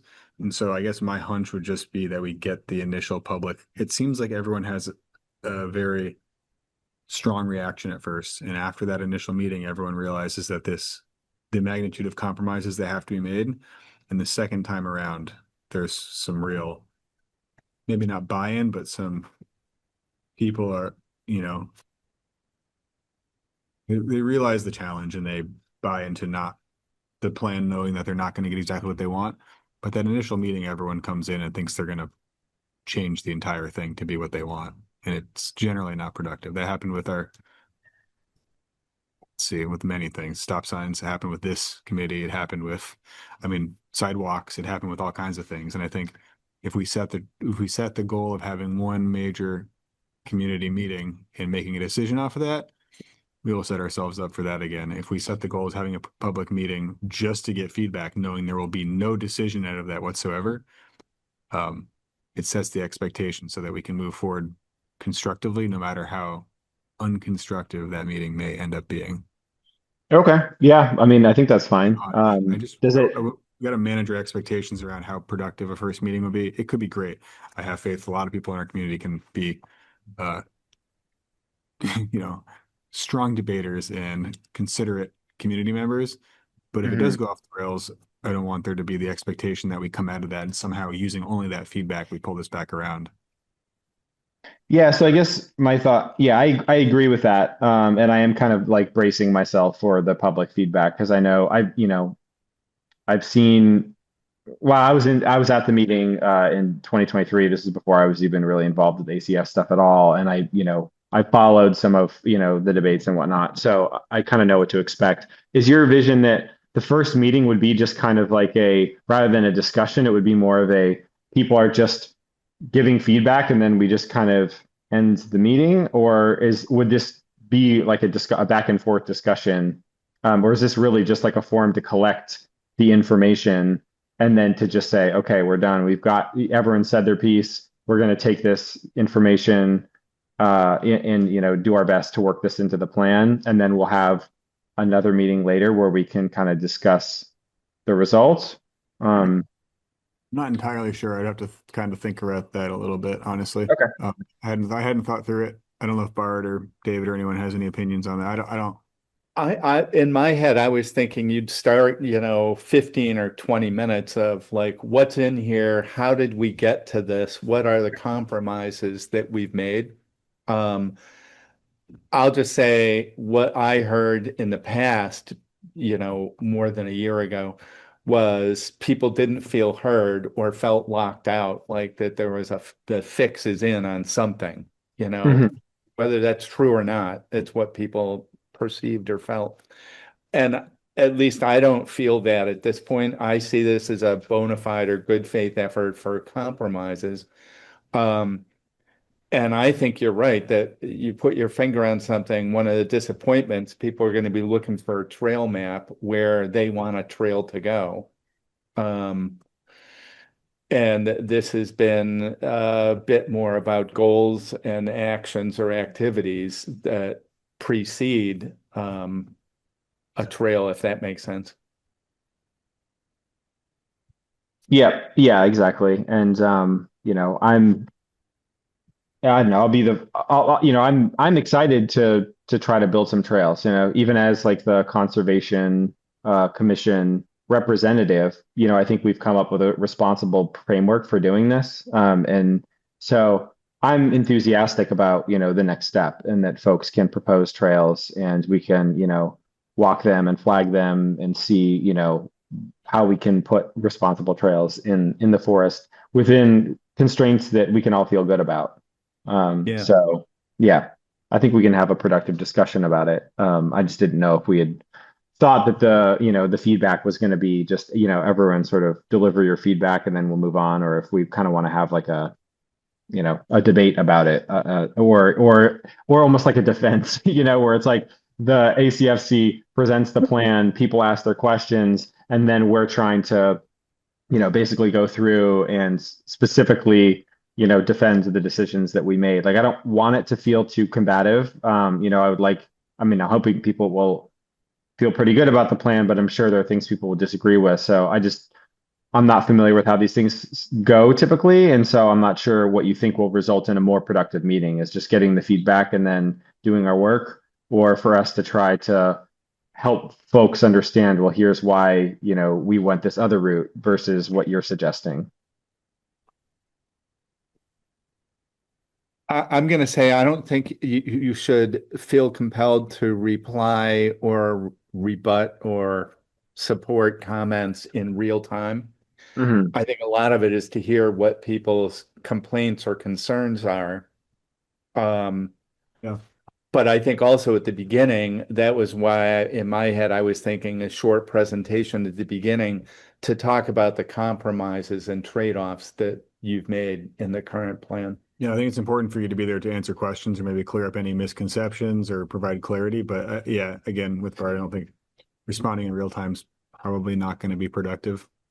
Or maybe it's just tough to do that too, and something that you guys you're so intimately familiar with, to take people who are, honestly reviewing it for the first time, so they're waiting for the product to come out, and then respond in real time is just going to be challenging.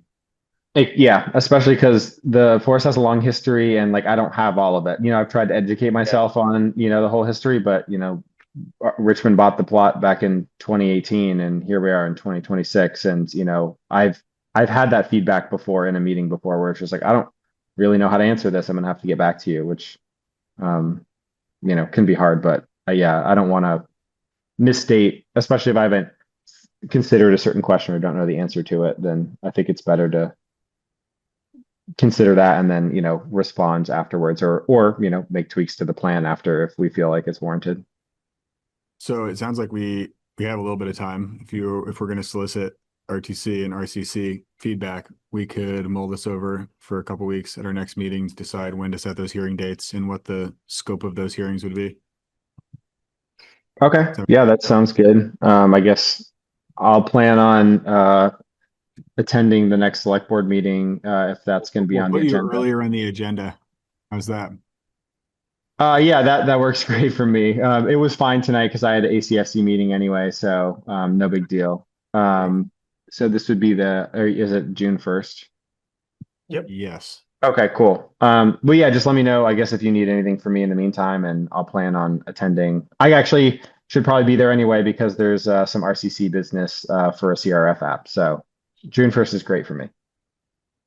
Awesome.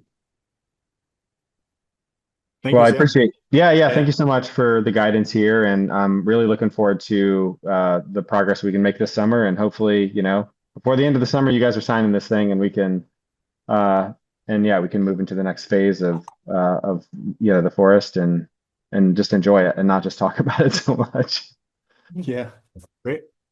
Cool. Thank you. Have a good night. Thanks, man. Mull it over. Take care.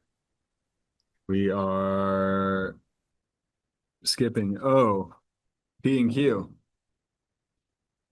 Or not skipping, we are punting. We are deferring. We're just gonna make the next agenda really long. Yep. All good.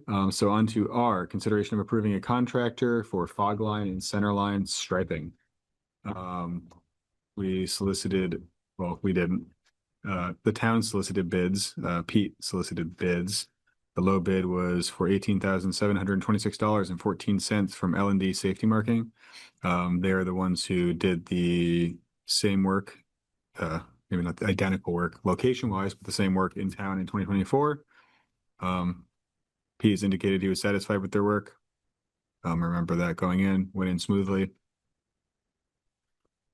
This is David. I move to award the fog line and center line painting contract to L&D Safety Marking in the amount of $18,726.14. Is Bart, I'll second. We have a motion and a second. Any further discussion? All those in favor? Bart, aye. Caitlin, I. David, I. Adam, aye. Follow-up question for you guys on that. Thinking about the THBC intersection and Face Corner, one of the suggestions that we had was, could we put some sort of a dashed line through the middle of those intersections to indicate where the curve is supposed to be? Can we just paint it solid? So you can't paint it solid and you can't do a double dash, because I reached out to CCRPC. You're able to do a single dashed yellow line. So as you're coming down Bridge Street, you have a single dashed yellow that connects the double dash on the double yellow line on Bridge Street to the one on Huntington. If it's double yellow, you're not supposed to cross it. I think that might be, I'm not 100% sure what the rules are. It seems like a double yellow would actually make it safer in this situation. Then you'd get stuck in the intersection. Then you couldn't turn. Right. You'd be like Walt Griswold, you just go around. So I asked CCRPC. That was their recommendation, was CCRP said you could do a single dash. We could do a single dash right now where these guys are coming. Do a single dash on Monday and then do another single dash on Tuesday that's like offset by accident. So yeah, I guess you could either say add it into this, or we could wait through the June 8th meeting and then make decisions after that. I'm just thinking we're probably gonna have these guys come out and do this painting maybe before June 8th is an option. I think we would want to do that before June 8th, right? So you could wait for the meeting and we could paint it another time. It would just have to mobilize somebody to come back. I imagine the cost of having them do that now, adding it on would be like almost nothing, having to mobilize. Right. Knowing what mobilization fees are. That's my point. Yeah, it's like we're gonna pay 5 times as much than the actual cost just to mobilize. I move to approve L&D Safety Marking to paint a dash double yellow line. Single yellow. No, this says double. No, that was before I got the feedback from CCRPC. That's the third one. They mean different things, right? Single dash versus double dash. Let me show you. I'll pull up two double. I'll pull up his email so you can see. Just giving you grief. Let me show you. Can I pass people on the left on this corner, or is that? You're speaking with the British accent. Then you're allowed. But your car has been it means I can't pass people. The British car that stick shift, you can. Okay, so here's the direct feedback from Jason. Yes, you can do this. Guidance is for it to be a single dotted yellow line. It's a far cry from the THPC intersection you see below. So he gave this as a model. So you would see, a single, we wouldn't have the 2 lanes going, but the single. Has every lane possible in one diagram. So, but he's pointing this as MUTCD, I think is where he's pointing. I think that's better than not having it there. Ideally, two yellow lines is obvious, but that is much more obvious than having nothing there. I think so. I move to approve L&D Safety Marking to paint a single dotted yellow line on Bridge Street and Huntington Road at the Thompson Rd, Huntington Road, Bridge Street and Cochran Road intersection, and at the Face Corner intersection of Heinsberg Road with East Hill Road and Kenyon Road. Is Bart, I'll second.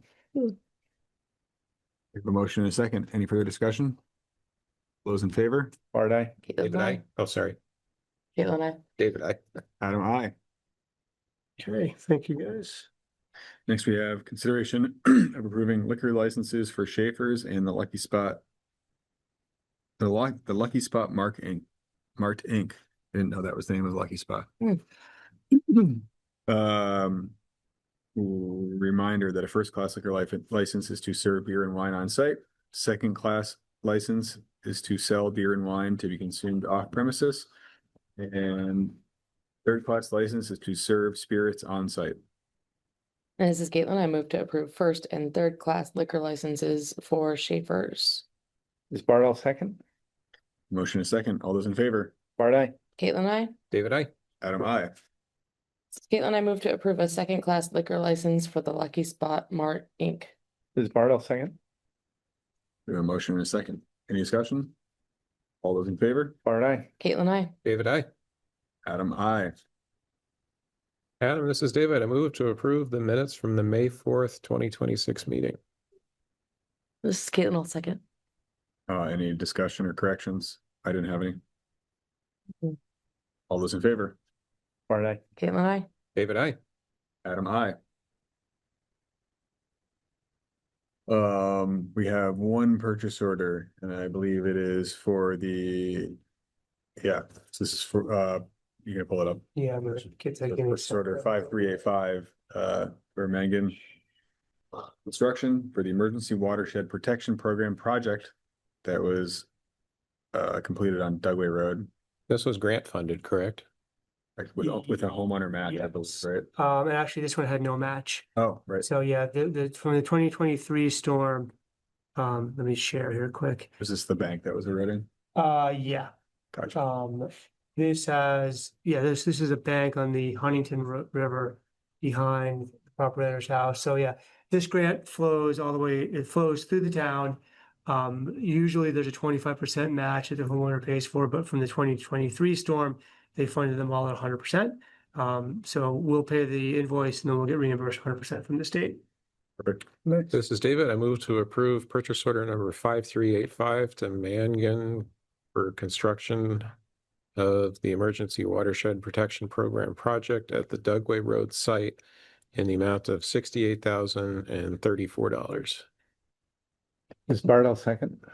We have a motion and a second. Any more discussions? All those in favor? Bart, aye. Caitlin, I. David, I. Adam, aye. Lastly, before the warrants, we have consideration of approving the use of $104.26 from the Special Project Reserve Fund for expenses related to the installation of the Browns Court parking lot. Sounds like Pete found a couple additional bills for items related to the Browns Court parking lot. They're $88.27 for mulch and soil around the bollards, and $15.99 for a drill bit for the auger. What's a bollard? A post, back of the things. Oh, okay. The yellow thing. A target, a backing up target. I think to knock over. I thought I had all the expenses at the last meeting, but Pete came and he's like, oh, I did have these two still. So it's $100 more because they're coming out of the project fund. We need to come back for additional approval. So we're still at like So the total, 1,700. yeah, the total is 104.26. That's it. Ms. Bart, I move to approve the use of $104.26 from the Special Projects Reserve Fund for expenses related to the Browns Court parking lot. This is to come from the money earmarked for parks. This is Caitlin, I'll second. We have a motion and a second. All those in favor? Bart, aye. Caitlin, I. David, I. Adam, aye. And lastly, we have the warrants. Adam, this is David. I move to approve the warrants. It's Caitlin, I'll second. All those in favor? Bart, aye. Caitlin, I. David, I. Adam, aye. Items for next agenda, we have the Committees. Committees. DQ. PQ committees. What, do you really want to talk about committees that haven't been staffed for like a year or more? Not really. Not next time, but in 2 times, because we have OPQ. Yeah, there's, I mean, What are we gonna talk about? We just talk about like disbanding them formally instead of unofficial. I guess you, you guys, I mean, trying to get them restaffed, I think is. I think it's more that if there are committees that you cannot staff, nobody applies, what's the point of having the committee? Right. Okay, at least we have a direction for the. Yeah. Just wanted to make sure we weren't trying to like staff them all back. No, up. I mean, Form a committee. my hunch is that to get a committee off the ground, there needs to be a group of people that really, really want to push to get it going. Yeah. Champions. Us soliciting people is not gonna be successful. So I think that's worth. All right, no, I think that's worth it then to have that conversation. Sorry, I just didn't want to have like, It's- how do we I mean, find more? It is tough. You like look on the town website and there's committees that have no one on there. It's like, what's the point of this? Yeah, and they can always be suspended and we can pull them off, and then if there's a reason to revamp them. Reconstitute them with slightly different titles and slightly different scopes if they, a group of citizens wants to do something or. I have 2 odd ones that have sort of crossed our path in recent weeks. One is, do we, and I don't know if we want to take this up, do we want to do welcome to Richmond signs beyond the 2 that were established on Route 2 when it's my perspective that those were established in those locations when traffic patterns were really different. It was predominantly Route 2. So how old are these signs? Oh, Are they really older decades. than like older than the highway? No, Oh, they're before like Huntington. yeah, yeah, Gotcha. Yeah, yeah, I guess even the time I've lived in Richmond, that traffic cross to Huntington has changed significantly. yeah. Starksboro. So that's you know, I don't, you guys can decide whether you want to do it soon or not do it at all. The other one, we've received a couple of emails about speed humps, both on Cochran Road and a proposal to put them on Huntington Road. Now, what I understand of speed humps, they're designed to slow you down to 15 to 20 miles an hour. So you wouldn't really put them, I don't think, in a road where the speed limit's 40. Yeah. But I think we should at least put it on the agenda and talk about it. Yeah. And we could combine it with the other speed hump question that's come up around Cochran's. If that makes sense to you guys. Does.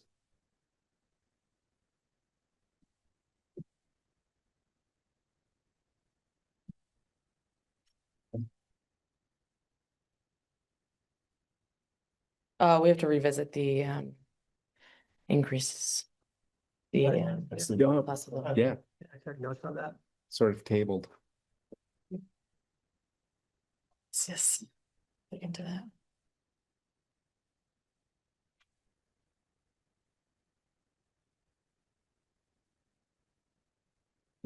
Oh, yeah, I guess we haven't. Motion to adjourn. Second, All those in favor? All right. Caitlin, I. David, I.